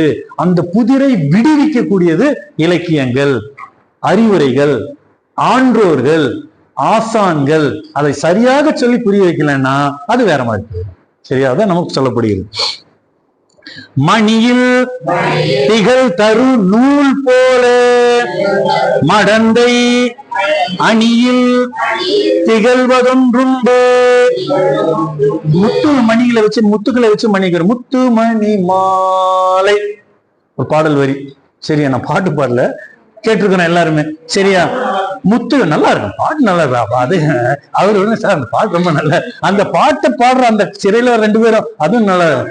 அது நல்லா. சரி, இப்ப நீங்க அங்க போயிடுறா, ஏன்னா இன்பத்து போல வந்தாலே எல்லாம் கொஞ்சம் இதாதான் இருக்கிறீங்க போல. சரி, இதுதானே நீங்க அப்படி இப்படி போயிடுறீங்க நீங்க, ஆனா என்னமோ சொல்றீங்க. சரி, ஆக சரி, இப்ப அந்த கருத்தை பாருங்க. காட்சி முத்துக்கள் கோர்க்கப்பட்ட மாலையே ஆனாலும் உள்ளுக்குள்ள அந்த நூலால் கோர்க்கப்பட்டிருக்கா. அது அது வெள்ளி கம்பியாவா இருக்கலாம், தங்க கம்பியா இருக்கலாம், நூலாக இருக்கலாம். ஆனா அது வெளியில தெரியும். முத்துக்களால் கோர்க்கப்பட்ட மாலையே ஆனாலும் அந்த நூல் போல என்னவளே என்னமோ நீ சொல்றமா எனக்கு தெரியும். புரியுதுங்களா? இதுதான் இந்த பாட்டினுடைய கருத்து. அது நூல் போல எப்படி சொல்றாருன்னா, முத்துமல்லியின் மாலையின் ஊடே அந்த நூல் கூட அழகாதான் இருக்கும். அந்த அழகான நூல் இருப்பதை போல உன்னுடைய சிரிப்புல எனக்கு ஏதோ ஒரு தகவல் சொல்லிவிட்டு செல்கிறாய், ஒரு தகவலை எனக்கு சொல்லுகின்றாய் என்று அந்த தலைவன் தலைவிக்கு மட்டுமானது. அது இது எல்லாமே நம்ம அப்படிதான் பார்த்துக்கணும். சரியா? இந்த நாடக பாணியில வாழ்க்கையில இதுதான் ஒரு பெண் ஒரு ஆண், அவர்கள் தான் அன்பு செலுத்துகிறார்கள், அவர்கள் தான் காதலனாகவும் காதலியா மாறுறாங்க. இந்த 2 பேர் தான் அந்த 2 பேர், இவங்க தான் அவங்க தான் அவனா இவன், அந்த அவன் இல்ல. சரியா? ஆமா. அப்ப இந்த 2 பேர் தான் திருமணம் ஆகும்போது கணவனும் மனைவி என்று பேர் பெறுகிறார்கள். புரியுதா? ஒரு ஆண் பெண், இவருக்கு அடுத்த கட்டம் என்ன வருது? ஒருத்தரை ஒருத்தர் விரும்புறதுனால, அன்பு செலுத்துறதுனால காதலன் காதலி, இவர்கள் மனம் முடிப்பதால் இவங்க என்ன பேராயிருது? கணவன் மனைவி. புரியுதா? இந்த கணவன் மனைவி குடும்ப பொறுப்பு ஏற்றுக்கொண்டதால் தலைவன் தலைவி. புரியுதா? இவர்களுக்கு தான் வரும்போது அடுத்த கட்ட ப்ரமோஷன், அடுத்த இது என்னன்னு சொன்னாக்கா அம்மா அப்பா தாத்தா பாட்டி. சரியா? இது 2 பேர்னா இது ஒட்டுமொத்த உலகமும் அது பொருந்தும். சரியா? அப்போ ஒரு அர்த்தம் உள்ளுக்குள்ள இருக்குது என்று சொல்லுகின்றார். என் அவள் அவளுடைய சிரிப்புல கூட ஒரு விஷயம் எதுமோ சொல்ல வர்றா என்று சொல்லி உட்குறிப்பு இருக்குது. அத குறிப்பு அறிவுறுத்த உட்குறிப்பு, குறிப்பு அறிதல் வேற, உள்ள ஒரு குறிப்பு இருக்கு. சாதாரண பேசுறது ஒரு மாதிரி இருக்கும், இது மற்றவங்கள ஒரு வேற இருக்கும், அதுல வேறு ஒரு பொருள் வச்சு பேசுவது இல்லையா? அவர்களுக்கே உரிய ஒரு சிறந்த ஒரு இது.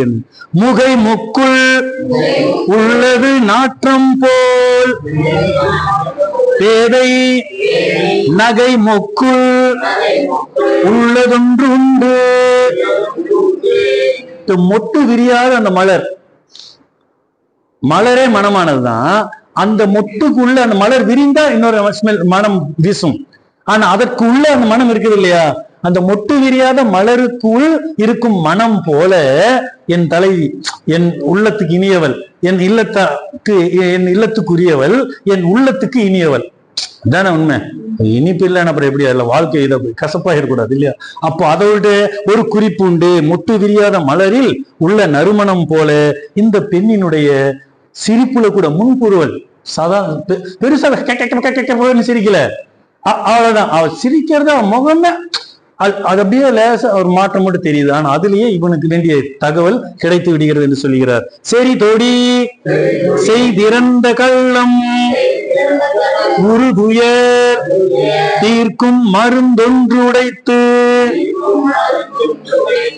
நிறைந்த வளையல்கள் அணிந்த என்னவள் செய்துவிட்டு சென்ற, சிரித்து விட்டு போன அந்த குறிப்புலேயே என்னுடைய நோயெல்லாம் தீர்ந்துருச்சுப்பா. ஐயோ, எனக்கு அந்த ஒரு பார்வை போதும் இல்லையா? பார்வை ஒன்றே போதுமே இல்லையா? பழைய பாடல், அருமையான திரைப்பட பாடல். எவ்வளவு சொல் தெரியுமா அதுல? பல்லாயிரம் சொல் வேண்டுமோ இல்லைங்களா? பல ஆயிரம் சொற்கள் பேச வேண்டியதில்லை, அந்த ஒரு பார்வையில போகும் என்று சொல்லக்கூடியதுல ஒரு திரைப்பட பாடல் இதிலிருந்து எடுத்ததுதான், திருக்குறள் தான்.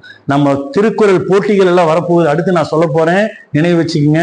திரைப்பட பாடல்களில் இருக்கும் திருக்குறள் கருத்துக்கள், ஒரு குறளை சொல்லி இந்த கருத்து வரக்கூடிய திரைப்பட பாடல் பொருத்தமா இருந்தா பரிசு உங்களுக்கு காத்துட்டு இருக்குது.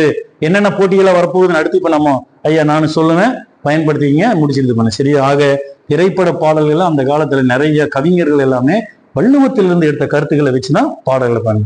சரியா?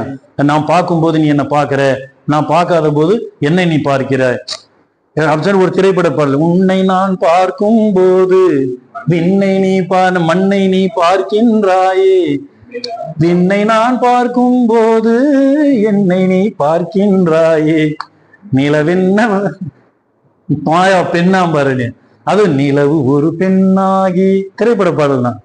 உலவுகின்ற அளவோ, எம்ஜிஆர் படத்துல நினைக்கிற திரைப்பட பாடல், எம்ஜிஆர் படம் இல்லையா? அந்த பாடல் வரிகள் எல்லாம் அது இருக்கும். கண்களுக்கு சொல்லுவாரு, அந்த இதை சொல்லி ஒவ்வொன்று அந்த வர்ணனைகள்.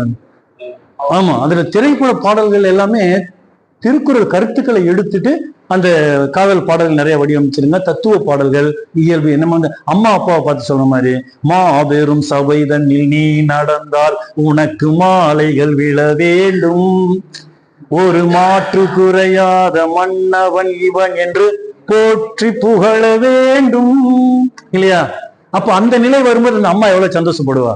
ஈன்ற பொழுதில் தன் மகனை சபையில் எல்லாரும் மாலை போட்டு கூப்பிட்டாரு. சில பாடல்கள் எல்லாமே தத்துவங்கள் நம்ம புரிஞ்சுக்கிட்டு நம்ம போட்டியில வரும். நீங்க எல்லாரும் வாகை சூடுங்கள், பரிசு பெறுங்கள். இதை பாத்துக்குங்க. சரி தொடி செய்திறந்த கள்ளம் உரு துயர் தீர்க்கும் மருந்தொன்று உண்டு. அவள் சிரிச்சிட்டு போறதுலயே கருத்து மருந்து, என்னுடைய நோய்க்கே மருந்து அதுக்குள்ள இருப்பது என்பதை போல அந்த பாடல். பெரிதாற்றி வெப்பக்கலத்தல் அரிதாற்றி அன்பின்மை சூழ்வதுடைத்து மிக்க அன்புடன் என்னை மகிழ்வித்து அவர் கூடியிருப்பது பெரிய பிரிவு ஏதோ ஒன்று வரப்போவது போல தெரியுது. அதனாலதான் இவ்வளவு அன்பா நம்ம கூட இருக்கிறாங்க போல இருக்கு இல்லையா? அப்படி என்று சொல்வதை போல இருக்குது. நம்ம எல்லாரும் குரல் வகுப்பு எல்லாம் சொல்லும், மகிழ்ச்சியா இருக்கும், சந்தோஷமா ரொம்ப ரொம்ப மகிழ்ச்சியா நம்ம இருக்கிறோம்னா அடுத்த வாரம் ஏதோ வகுப்பு முடிஞ்சு எல்லாம் பிரிஞ்சு போயிடும் போல தெரியுது இல்லையா? அப்படி ஏதோ ஒரு குறிப்பு சொல்றது போல வள்ளுவர் இதுக்கும் நமக்கு சொல்லி இருக்கிறாரோ தெரியல. சரி பாப்போம். தன்னம் துறைவன் தனந்தமை நம்மினும் முன்னம் உணர்ந்த வலை.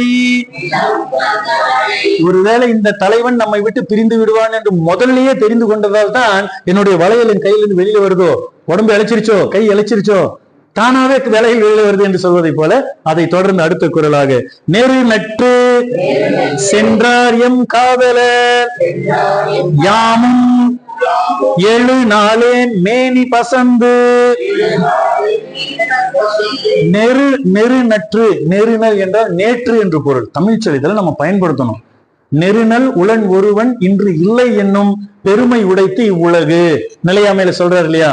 நெருநல் என்ற சொல் நேற்று என்ற சொல்லை குறிக்கும். நேற்று இருந்த மனிதன் இன்னைக்கு இல்லை என்று மாற்றக்கூடிய வல்லமை இந்த உலகத்துக்கு இருக்குது என்று சொல்லுகிறார். அதை போலவே இந்த கொண்கன், இந்த தலைவன் நெருநல், நெருநற்று சென்றான். நேற்று தான் புரிஞ்சு போனான். ஆனா அதுக்குள்ள என்ன ஆகுது? 7 நாள் ஆன மாதிரி என்னோட உடம்பெல்லாம் இழைச்சு மாறி, கலர் எல்லாம் மாறிடுச்சு, எப்படி நிறம் மாறி போச்சு என்று சொல்லுகின்றார்.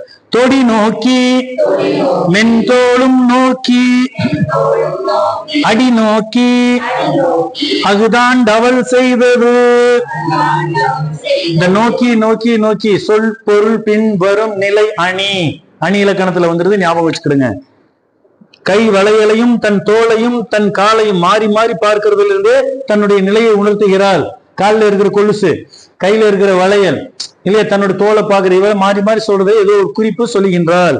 பெண்ணினால் பெண்மை உடை தென்ப கண்ணினால் காமனோய் சொல்லிய இரவு. இந்த துன்பத்தை தீர்த்திடுவீர் என்று கணவனை பார்த்து வாயால் கூறாமல் கண்ணாலேயே சொல்லுகின்றாள். இந்த பெண் தனியா வந்துட்டு வெளிப்படையா அவங்க பேசுறதே இல்லை, ஆனா கண்ணாலேயே தங்களுடைய கருத்தை பகிர்ந்து கொள்கிறார்கள். இந்த கண்ணே சிறப்புடையது என்று சொல்வதை போல இந்த பாடல் அமைந்திருக்கிறது. ஒரு சிறு இடைவேளை, போய் தேநீர் பருகி.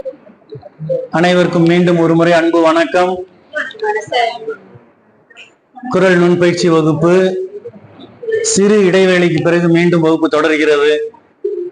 அடுத்த அதிகாரம் புணர்ச்சி விதும்பல், 129வது அதிகாரம். நிறைவு பகுதியை நெருங்கிக் கொண்டிருக்கின்றோம். உள்ள கழித்தலும் காண மகிழ்தலும் கல்லுக்கு காமத்திற்கொண்டு. நினைத்தவுடனே ஒரு மகிழ்ச்சி தரக்கூடியது மது கூட குடித்தால்தான் போதை தரும். ஆனால் மனம் மகிழ்ச்சி என்பது தன் தலைவனையோ தலைவனையோ பார்த்தவுடனே மனம் மகிழ்ச்சி தரும் என்பது இதன் பொருள். தினை துணையும் ஊடாமை வேண்டும் பனை துணையும் காமம் நிறையவரின். நம் இந்த உணர்வு பனை அளவாக இருக்கும் போது கூட திணை அளவு கூட சண்டை போட்டு இருக்க கூடாது. வீண் சண்டை போட்டா அவங்க 2 பேரோட அன்பு கெட்டு போயிடும். ஒரு மகிழ்ச்சி இருக்காரு, பிரச்சனை தான் இருக்கும். அப்புறம் எங்க அன்பாவது ஒண்ணாவது இல்லையா? ஆக அன்போடு இருங்க, மகிழ்வோடு இருங்க என்பது இந்த குரல் மூலமாக சொல்லப்படுகிறது. தேனாது பெற்பதே செய்யினும் கொண்டனை காணாது அமையல கண். என்னை விரும்பாமல் தன் போக்கில் அவர் போனாலும் அவரை காணாமல் என் மனம் அமைதி அடையாமல் இருக்கிறது என்று சொல்வதை போல புலம்பல் தான் இது. புலம்புகிறது மனம். அதை போல உடல் கண் சென்றேன் மண் தோழி அது மறந்து கூடல் கண் சென்றதென் நெஞ்சு. தோழியே தோழியே, என்னவரிடம் சினம் கொண்டுதான் நான் இங்கிருந்து போனேன், அவர்கிட்ட கோபிச்சுட்டு போனேன். ஆனால் அதை மறந்து அவரோடு இருப்பதுதான் என் மனம் விரும்புகிறது என்று இந்த பாடல் கருத்து விளக்குகிறது. எழுதும் கால் கோல் காணா கண்ணே போல் கொண்கண் பழி காணேன் கண்ட விடத்து. எழுதும் கால் கோல் காணா கண்ணே போல். இப்போ இது சொல்லி இன்னும் சொல்லணும்னா, எழுதும் காண மை போடுறோம் இல்லையா கண்ணுக்கு, இந்த மை வந்து போடுற இந்த பென்சில்ஸ் இதெல்லாம் வந்துடுச்சு. கண்ணுக்கு எப்படி போடுறோம்? அப்படியே அப்படியே அப்படியே போடுறோமா கண்ணுக்கு? எதுல போடுறோம்? அந்த ஸ்டிக் இல்லையா? அது வரையும் போது அந்த ஸ்டிக், அந்த குச்சி சொல்றோம் இல்லையா, அந்த கோல், அந்த குச்சி, அந்த அது வந்து நம்ம கண்ணுகிட்டே வச்சிருக்கோம். கண்ணுகிட்டே கொண்டுட்டு அதை போடுறோம், கண்ணுக்கு மை போடுறோம். ஆனா அந்த கண்ணுக்கு இந்த குச்சி தெரிய மாட்டேங்குது. குச்சியை நம்ம பாக்குறதே, புரியுதா? எழுதும் கால கண்ணுக்கு மை தீட்டும் போது தூரமா இருந்தாலும் நம்ம இந்த கண்ணு எங்க இருந்தாலும் பாத்துருது. ஆனா கண்ணுகிட்டே கொண்டு போய் கண்ணுக்குள்ளேயே வச்சு மை தீட்டு போறோம். அந்த குச்சி, அந்த கண், அந்த கோலை, அந்த மை தீட்டும் கருவியை இந்த கண் பார்ப்பதில்லை. அது போல என் தலைவன் பக்கத்துல வந்துட்டான்னா அவன் செய்யற தப்பு எதையுமே பார்க்க மாட்டேங்குது என் கண்ணு. தாத்தா வள்ளுவன் அப்பேரியாத என்ன ஒரு ஓமை, என்ன அழகா சொல்றாரு இல்லையா? மை தீட்டும் போது அந்த கண்கள் பார்ப்பதில்லை. அது போல என் தலைவன் நேரில் பார்க்கும் போது அவரோட தவறு தெரியறதில்லை. இதுக்கும் மனுஷன் கண்ணைக்கு ஏத்துக்கிட்டது ஒரு கருத்தா இருந்தாலும் என்ன பண்ணி தொலைகிறது, உங்களை எல்லாம் திருத்தவே முடியாது அப்படி கூட இருக்கலாம் இல்லையா? அதனால அந்த பொண்ணு எழுதும்போது கோவலனுக்கு கேவலன் போட்டுருச்சு, தெரிஞ்சதுதான், அவர் என்ன பண்ணி தொலைகிறது. ஆனால் அவன் அது என்ன தண்டனை தெரியுமா?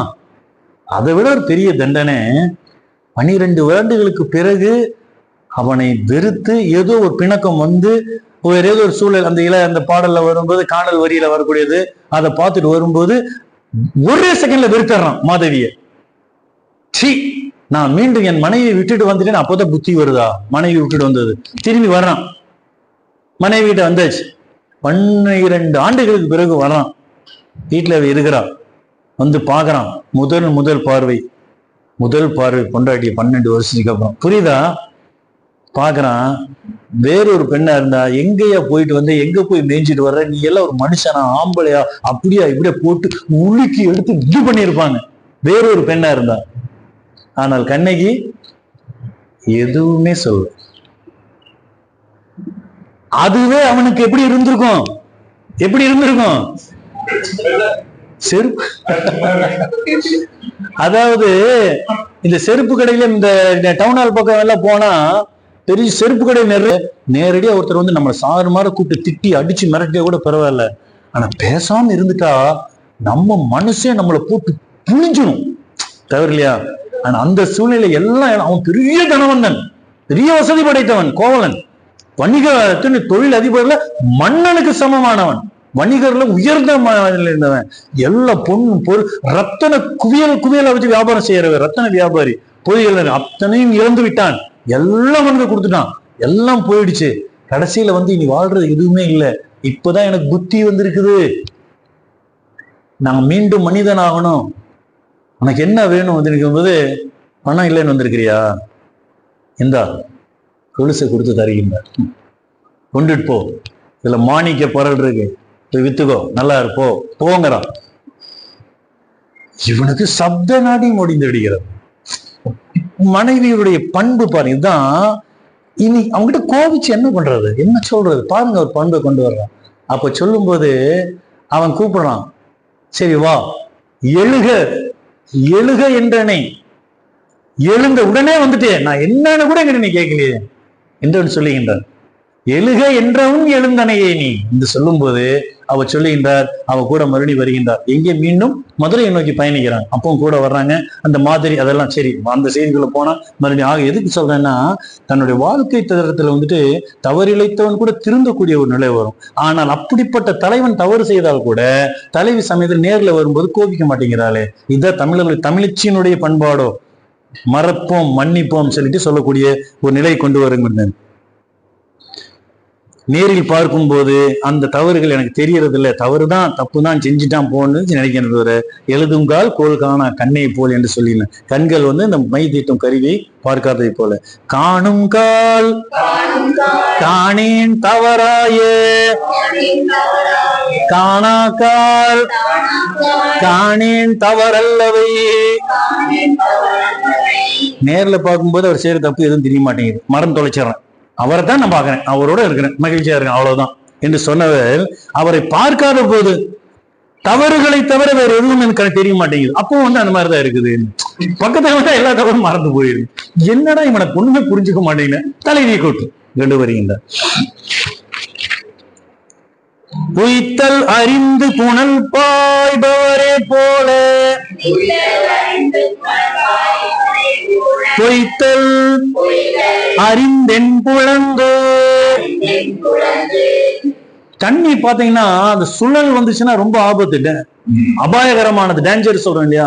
தண்ணீருக்கு மட்டும் அந்த சுழற்சி வரும். சில இடங்கள்ல அப்படியே பள்ளத்துக்குள்ள இழுத்துட்டு கீழே போயிடும்.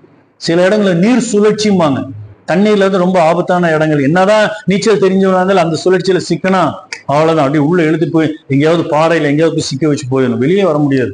அப்போ நீர் சுழற்சியில் சிக்கி கொண்டால் தப்பிச்சு வெளியில வர முடியாது என்று தெரிஞ்சும் தண்ணிக்குள்ள குதிக்கிறவன என்ன தப்பிச்சு? அதைத்தான் சொல்லுகின்றார். நீர் சுழை இழுத்து விடுவது தெரிந்தும் நீரில் குதிப்பவர் போல இது வெற்றி பெறாது, இதனால எந்த பலனும் கிடைக்காது, இவன் எனக்கு கிடைக்க மாட்டான், எனக்கு நல்லா தெரியும், இருந்தாலும் அவனை மறக்க என்னால முடியும், என் மனம் அவனை விரும்புகிறது என்று சொல்வதை போல என் நபரிடம் பிணங்குவதால் கோபம் கொள்வதால் எந்த பயன் இல்லை என்று சொல்கின்றார். இழித்தக்க இன்னாசையினும் கலித்தார்க்கு கல்லற்று கல்வனின் மார்பு. இழிவுடன் துன்பம் தரும் என்பது தெரிந்து கூட மதுவை விரும்புறாங்க இல்லையா, மது பிரியர்கள். குடிகாரன் கூட சொல்லக்கூடாதாமா இல்லையா, மது பிரியர்கள்னு சொல்லணுமா. எப்படியெல்லாம் பேரை வச்சுக்கிட்டு இவங்க பண்ட கூத்தடிக்கிறது இருக்க, அவன் குடிகாரன் நாய்ங்கிறோம். கோபத்துல கவந்து குப்பை அடிச்சு கிடக்குறான், டிச்சுக்குள்ள பேன்னு கிடக்குறான். கரும் பார்த்தா என்னத்தான் அதுல கருமா இருங்க. பார்த்தா அச்சோ குடிகாரன் சொல்லாதீங்க, பின்ன இந்த இவனை என்னன்னு சொல்றதுன்னா மது பிரியர்னு சொல்லணும். சரி, அதை ஒன்றும் திருத்த முடியாது. அதை போல என்னை கவர்ந்த இந்த கல்வனே என்ன தெரியல, என்னமோ உங்ககிட்ட ஒண்ணு இருக்குது, அதை என்னை ஈர்க்கிறது இழுக்கிறது என்று சொல்வதை போல பாடல். அது மட்டும் இல்ல, அடுத்த பாடல் மிக மிக முக்கியமானது. வாழ்க்கையில உலகத்திலேயே இந்த அன்பு என்று சொல்லக்கூடிய, இந்த காதல் என்று சொல்லக்கூடிய, காமம் என்று சொல்லக்கூடிய இந்த உணர்வின் பால் சரியான வாழ்க்கை தத்துவத்தை உணர்ந்து அனுபவித்து வாழ்க்கையை கொண்டு செல்பவர்கள் சிலர்தான். ஏனென்றால் அது மலரை விட மெல்லியது. எத்தனை பேருக்கு தெரியும்? அதை கசக்கி புழிஞ்சு அசிங்கப்படுத்தி காயப்படுத்தி துன்பப்படுத்தி சோதனைப்படுத்தி அதுவல்ல வாழ்க்கை. மலரினும் மெல்லிது காமம் சிலர் அதன் செவ்வி தலைப்படுவார். இந்த காதல் உணர்வு மலரை விட மென்மையானது. மிகச் சிலரே அதை உணர்ந்து உண்மையாக வாழ்க்கையை அனுபவிக்கிறாங்க. பல பேர் வாழ தெரியாமல் வாழ்கிறார்கள் என்பதை 2000 ஆண்டுகளுக்கு முன்பே வேதனையோடு சொன்னவன் போல தெரியுது. ஆனால் வாழ்க்கை தத்துவத்தில் முக்கியமான ஒன்று. கண்ணின் துணித்தே கலங்கினான் புல்லுதல் எண்ணினும் தாங்கிது புற்று.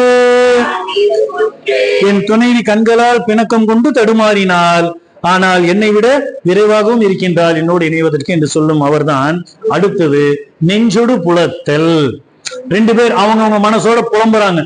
ஆண் மகன் தலைவியை நினைத்தும் தலைமகள் ஆண் மகனை நினைத்தும் புலம்புவதை போல அவரவர் மனங்களோடு புலம்புதல். நெஞ்சொடு புலத்தல். அவர் நெஞ்சு அவர் காதல் கண்டும் எவன் நெஞ்சே நீ எமக்கு ஆகாதது. அவர் மனம் மாறாது இருக்கிறது தெரிஞ்சும் நீ என் பக்கம் இல்லாமல் அவரை நினைச்சிட்டு இருக்கிறிய மனசே, உன்னை என்னத்தை சொல்றதுன்னு எனக்கு தெரியல என்று சொல்வதை போல இந்த குரல். உறாதவர் கண்ட கண்ணும் அவரை சேராரென சரி என் நெஞ்சு. மனமே அவர் அன்பில்லாதவர் என அறிந்த பின்பும் அவர் வெறுக்க மாட்டார் என அவர் பின்ன ஏன் போற? நீ அவர் வெறுத்துருவார் என்ன, அவர் பிரிக்க மாட்டார் என்று சொல்லுகிறார். கெட்டார்க்கு நட்டாரில் நெஞ்சே நீ பெட்டாங்கு அவர் பின் செலல்.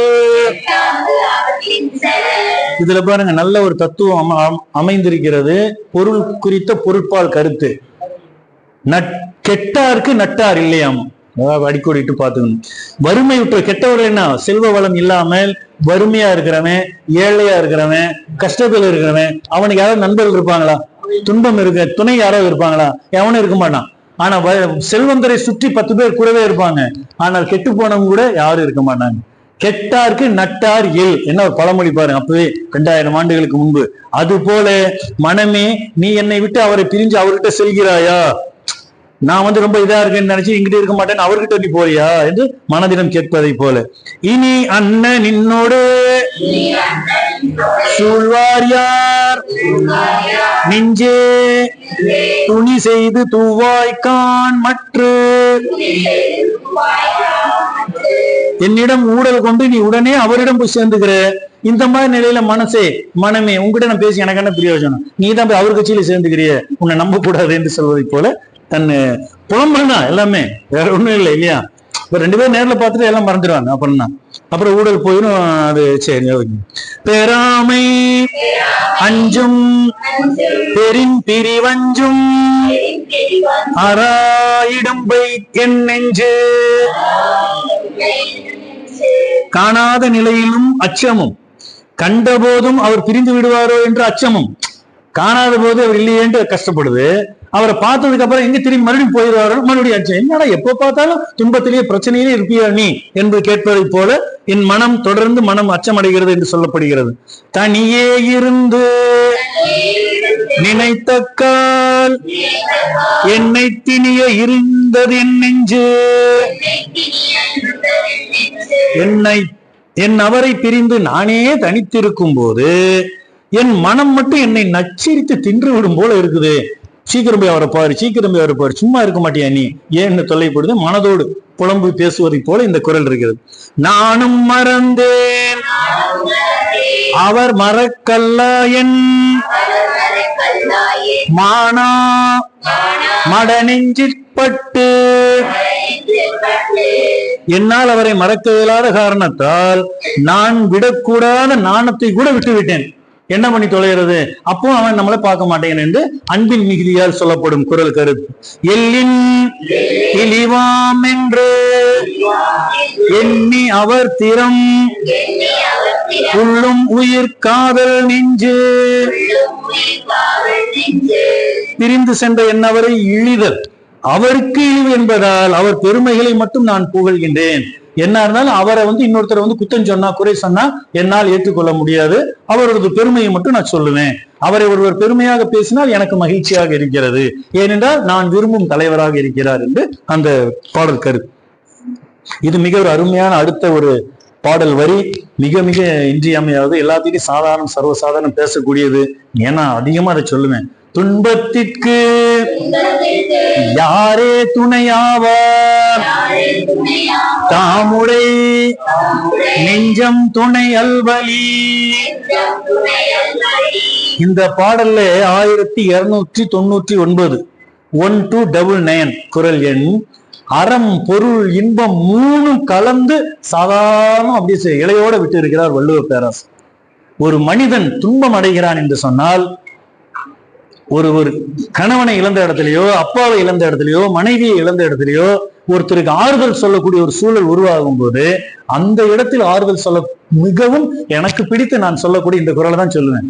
ஏனென்றால் நமக்கு என்ன ஆறுதல் சொல்றவங்க நம்ம கூட இருந்தாலும், சொந்தம் பந்தம் மாமா மச்சான் தெரிஞ்சவன் நண்பர் எல்லாருமே அந்த நேரத்துல வருவாங்க, கையை பிடிப்பாங்க, ஒரு ஆறுதல் சொல்லுவாங்க, முதுகுல தட்டி கொடுப்பாங்க, என்ன பண்றதுங்க இந்த இழப்பை எதுவும் செய்ய முடியும் எல்லாம் சொல்லுவாங்க, சொல்லிட்டு போயிடுவாங்க. பத்திரமா இருங்க, கவலைப்படாதீங்க, சோகப்படாதீங்க, என்ன பண்றதுங்க, இதுதானுங்க இயற்கை, எல்லாம் ஆறுதல் சொல்லுவாங்க. ஆனா நம்ம மனசு மனம் நம்ம கிட்டதான் இருக்கும், அது வெளியில போகாது. அப்போ துன்பத்திற்கு யார் துணையாவாங்க? நெஞ்சே நீ நீ தான் அதை பொறுத்துக்கணும். வெளியில இருந்து ஒருத்தர் வந்து சொல்லவே முடியாது. உன் மனசை நீ ஆறுதல் படுத்து. இந்த துன்பத்தையோ இந்த சோகத்தையோ இந்த பிரச்சனையோ நீ வந்து தாங்கிக்கொள், அதற்கு வலிமை ஏற்றுக்கொள், அதற்கு நீ தயார்படுத்திக்கொள். அடுத்தவர்கள் வருவாங்க, சொல்லுவாங்க, இருப்பாங்க, போயிடுவாங்க. ஆனா அந்த மாதிரி நீ போக முடியாது, நீ கூடவே இருக்கிறவன் என்று சொல்வதை போல இந்த கருத்து பாருங்க. நம்முடைய மனமே நமக்கு துணை இல்லாம விலகி நின்றுச்சுன்னா அப்புறம் யார் வந்து ஆறுதல் சொல்லி என்ன பயன்? அதுதான் இந்த குரல். நம்முடைய மனமே நமக்கு துணையாக இல்லையெனில் துன்ப காலத்தில் வேறு யார் நமக்கு துணையா இருக்க முடியும்? யாரும் துணைக்கு வர முடியாது என்று சொல்வதை போல இந்த குரல் அமைந்திருக்கிறது. தஞ்சம் தமரல்ல ஏதிலார் தாமுடைய நெஞ்சம் தமரல் வழி. நமக்கு உறவாக இருக்கிற நம்முடன் இருக்கக்கூடிய நம்முடைய உள்ளம், நம்முடைய மனம், நம்முடைய நெஞ்சம், அதுவே நமக்கு துணை இல்லாம போயிட்டா வேற யார் வந்து என்ன பண்ண முடியும்? அதான் இந்த குரல்ல, நமக்கு உறவான உள்ளமே நமக்கு உறவு ஆகாத போது மற்றவர்கள் எதிர்ப்பாளராக இருப்பது இயல்பு தானே. எனக்கு துணையா இருக்கிற நீங்களே என் கூட துணையா இல்லைன்னா மத்தவன் எனக்கு எதிரியா இருக்கிறது இயல்பு தானே. அப்போ நம்ம கூட இருக்கிறவங்க நமக்கு துணையாக இருக்க வேண்டும் என்பதன் மூலமாக 130 அதிகாரங்கள் 1300 குரல் மணிகளை இந்த 29வது வகுப்பில் நிறைவு செய்கின்றோம். இன்னும் 3 அதிகாரங்கள் தான் அடுத்த வகுப்பில் நிறைவு விழா காண இருக்கின்றோம். அதுவரை உங்களிடமிருந்து விடை பெறுவது உங்கள் திருக்குறள் அன்வர் பாட்ஷா. வாழ்த்துக்கள்.